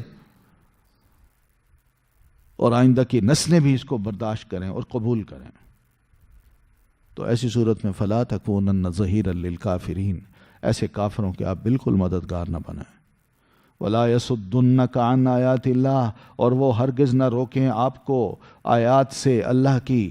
تو کہیں ایسا نہ ہو کہ ان کی دھمکیاں، ان کی رشتہ داریاں، ان کی دوستیاں آپ کو مجبور کریں کہ میں اللہ کی آیات اس وقت لوگوں کو نہیں سنا سکتا. نہیں، آپ نے سنانی ہوگی. اور اگر بالفرض یہ کچھ بھی کہیں آپ باز نہ آئیں. قرآن ہے، آخری کلام ہے، اس دور کے لوگوں کے لیے نہیں ہے، آئندہ کی انسانیت کے لیے بھی ہے. یہ بدبخت اگر فائدہ نہیں اٹھاتے تو کم از کم آپ سنا تو دیں، کان تک پہنچ تو جائے کہ اللہ کا کلام تو سن لیا تھا مگر مانا نہیں تھا. مگر ان کی دھمکیوں سے، ان کی کھا جانے والی نظروں سے اور ان کے بائیکاٹ سے آپ بالکل متاثر نہ ہوں. آپ نے اللہ کی آیات کھل کھل کے ان کو سنانی ہے. یہ نہیں سنتے تو اوروں کو سنا دیں، سنائیں ضرور. وَدُعُ إِلَىٰ رَبِّكَ، اور آپ دعوت دیجئے لوگوں کو اپنے رب کی طرف. قرآن بندہ جب سناتا ہے تو وہ اپنی طرف دعوت نہیں دے رہا ہوتا بلکہ رب کی طرف دعوت دے رہا ہوتا ہے. ایک اللہ کی پہچان، اور پھر صرف اسی کی عبادت. وہی الہ معبود، وہی الہ برحق، باقی سب جھوٹے. یہ ہے رب کی طرف دعوت دینا، توحید کی دعوت جس کو کہتے ہیں. شرک کے کیس کو کھول کھول کے بیان کرنا اور اللہ تبارک و تعالیٰ کا تعارف بھی خوب کرانا، یہ ہے صحیح دعوت. جو اخلاقیات کی دعوت دی جاتی ہے، چھوٹی چھوٹی باتوں کی دعوت دی جاتی ہے تو غیر مسلم بھی دیتے ہیں، بلکہ ان کی اخلاقیات ہم سے زیادہ کہیں بہتر ہیں. معاملات کو درست کرنے کی بات کی جاتی ہے، حقوق العباد کی بات کی جاتی ہے، وہ سب لوگ کرتے ہیں، غیر مسلم بھی کرتے ہیں. دین نے بھی کہا ہے، مگر اہم بات جو ہے جس کی دعوت دی جانی چاہیے وہ ہے ادعو الی ربک، اپنے رب کی طرف دعوت دیجیے. اللہ کی پہچان کرائیے. بھئی تمہارا خالق مالک کون ہے؟ وہ حی ہے، وہ قیوم ہے، وہی زندگی دیتا ہے، وہی مارتا ہے، وہی دوبارہ اٹھائے گا، اسی کی عدالت میں ہم دوبارہ کھڑے ہوں گے. لوگوں کو یہ بتائیے. وَلَا تَكُونَنَّ مِنَ الْمُشْرِكِينَ، اور نہ ہوئیے آپ مشرکوں میں سے، کیونکہ مشرک اللہ کا تعارف نہیں کراتا. وہ ہمیشہ اپنی ہستی کا، اپنی بستی کا تعارف کرائے گا مگر اللہ کا تعارف نہیں کرائے گا، کیونکہ اللہ کے تعارف سے اس کے سارے جھوٹے خدا جو ہیں نا وہ نفی ہو جاتے ہیں۔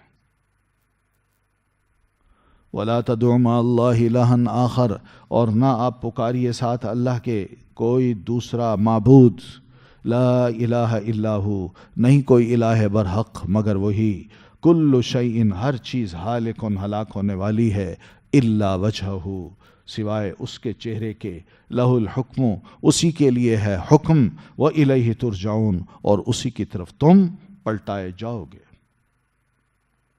اور ہاں اللہ کے رسول جہاں رب کی طرف دعوت دینی ہے وہاں یہ کام بھی نہیں کرنا کہ اللہ کو چھوڑ کر کسی اور کی آپ پوجا شروع کر دیں، کسی اور کے آگے جھکنا شروع کر دیں، کسی اور کو پکارنا شروع کر دیں، کسی اور سے دعائیں مانگنا شروع کر دیں، کسی اور کو وسیلہ بنانا شروع کر دیں۔ صرف ڈائریکٹ اللہ کو پکاریے، کیونکہ درمیان میں کوئی اور آ گیا تب بھی سمجھ لیجئے کہ آپ نے غیر اللہ کو پکارا ہے۔ تو یہ دھیان کیجئے، لا الہ الا ہو، نہیں ہے کوئی معبود مگر وہی، اگر معبود کوئی ہے تو وہ حق والا وہی ہے، باقی سب جھوٹے ہیں، بے بس ہیں، بے اختیار ہیں۔ تو اس لیے درمیان میں کسی کو نہ لائیے۔ عموماً مشرک لوگ کیا کرتے ہیں، وہ جب درمیان میں کسی کو لاتے ہیں تو وہ زندوں کو بھی لاتے ہیں اور مردوں کو بھی لاتے ہیں۔ تو مردوں کو زیادہ لاتے ہیں، کیونکہ ان ہستیوں کو جن کے بارے میں انہوں نے کچھ نہیں سنا، نہ ان کو کبھی ملے، ان کے بارے میں عجیب و غریب قسم کے خیالات ان کے دماغوں میں بیٹھ جاتے ہیں، تو وہ انہی کو واسطہ بنا دیتے ہیں اپنے اور اللہ کے درمیان۔ ایک مسلمان یہ کام نہیں کر سکتا۔ ہاں مسلمان اتنا ضرور کر سکتا ہے کہ کوئی زندہ ہو، نیک ہو، اس سے زیادہ نیک ہو، تو اس کو اتنا ضرور کہتا ہے کہ بھئی آپ میرے لیے دعا کیجئے، اس سے اپنے حق میں دعا کروا سکتا ہے۔ بس یہ ہے، یہ کوئی زندے کا وسیلہ کوئی بات نہیں، یہ ٹھیک ہے، مگر جو ہے ہی نہیں اس کو انسان وسیلہ بنا لے، چاہے وہ ماضی کی کوئی بزرگ ترین ہستی کیوں نہ تھی، یہاں وہ منع ہے، یہاں منع ہے اس کی ہے۔ کل شیء ہالک، کیوں اللہ کو مانے، اس کے علاوہ کوئی اور معبود برحق نہیں، کیوں؟ اس لیے کہ ہر شے ہلاک ہونے والی ہے، موت کے حوالے کی جانے والی ہے، اس نے مرنا ہے، الا وجہ، سوائے اس اللہ کے چہرے کے، وہ ہمیشہ سے الحی ہے، قیوم ہے، باقی جو بھی آیا ہے دیکھ لیجئے وہ دنیا میں نہیں ہے، وہ ختم ہو گیا، فوت ہو گیا، اس کی قبر بنی، اس کو دفنا دیا گیا، زندوں کی قبر نہیں بنتی۔ تو اللہ کی ذات ہی وہ باقی رہنے والی ہے، اور باقی جتنے بھی ہیں سب کے سب ذی روح، جو بھی ہیں ذی روح، وہ کیا ہیں؟ ہلاک ہونے والے ہیں، یعنی اس دنیا میں وہ باقی رہنے والے نہیں ہیں۔ لہ الحکم، اسی کا حکم چلتا ہے، کسی اور کا حکم نہیں چلتا۔ وہی ہمارے بارے میں، آپ کے بارے میں، کسی کے بارے میں اپنے حکم کو چلاتا ہے، اور سوال ہی پیدا نہیں ہوتا کہ اس کا حکم امپلیمنٹ نہ ہو، سوال ہی پیدا نہیں ہوتا کہ بڑی سے بڑی ہستی اس حکم کو ماننے سے انکار کر دے، یا وہ جرت کرے کہ اللہ تیرا حکم اب نہیں چل سکتا، سوال ہی پیدا نہیں ہوتا۔ کسی کے اندر یہ ہمت ہی نہیں ہے، طاقت ہی نہیں ہے، جرت ہی نہیں ہے کہ وہ ایسی بات کہہ سکے۔ وَإِلَيْهِ تُرْجَعُونَ، اور اسی کی طرف تم سب لوٹائے جاؤ گے حساب کتاب کے لیے، بس یہ یاد رکھو۔ تو یہ تھی سورۃ القصص۔ سبحانک اللہم وبحمدک، اشہد ان لا الہ الا انت، استغفرک واتوب الیک۔ رسول الله معلمنا رسول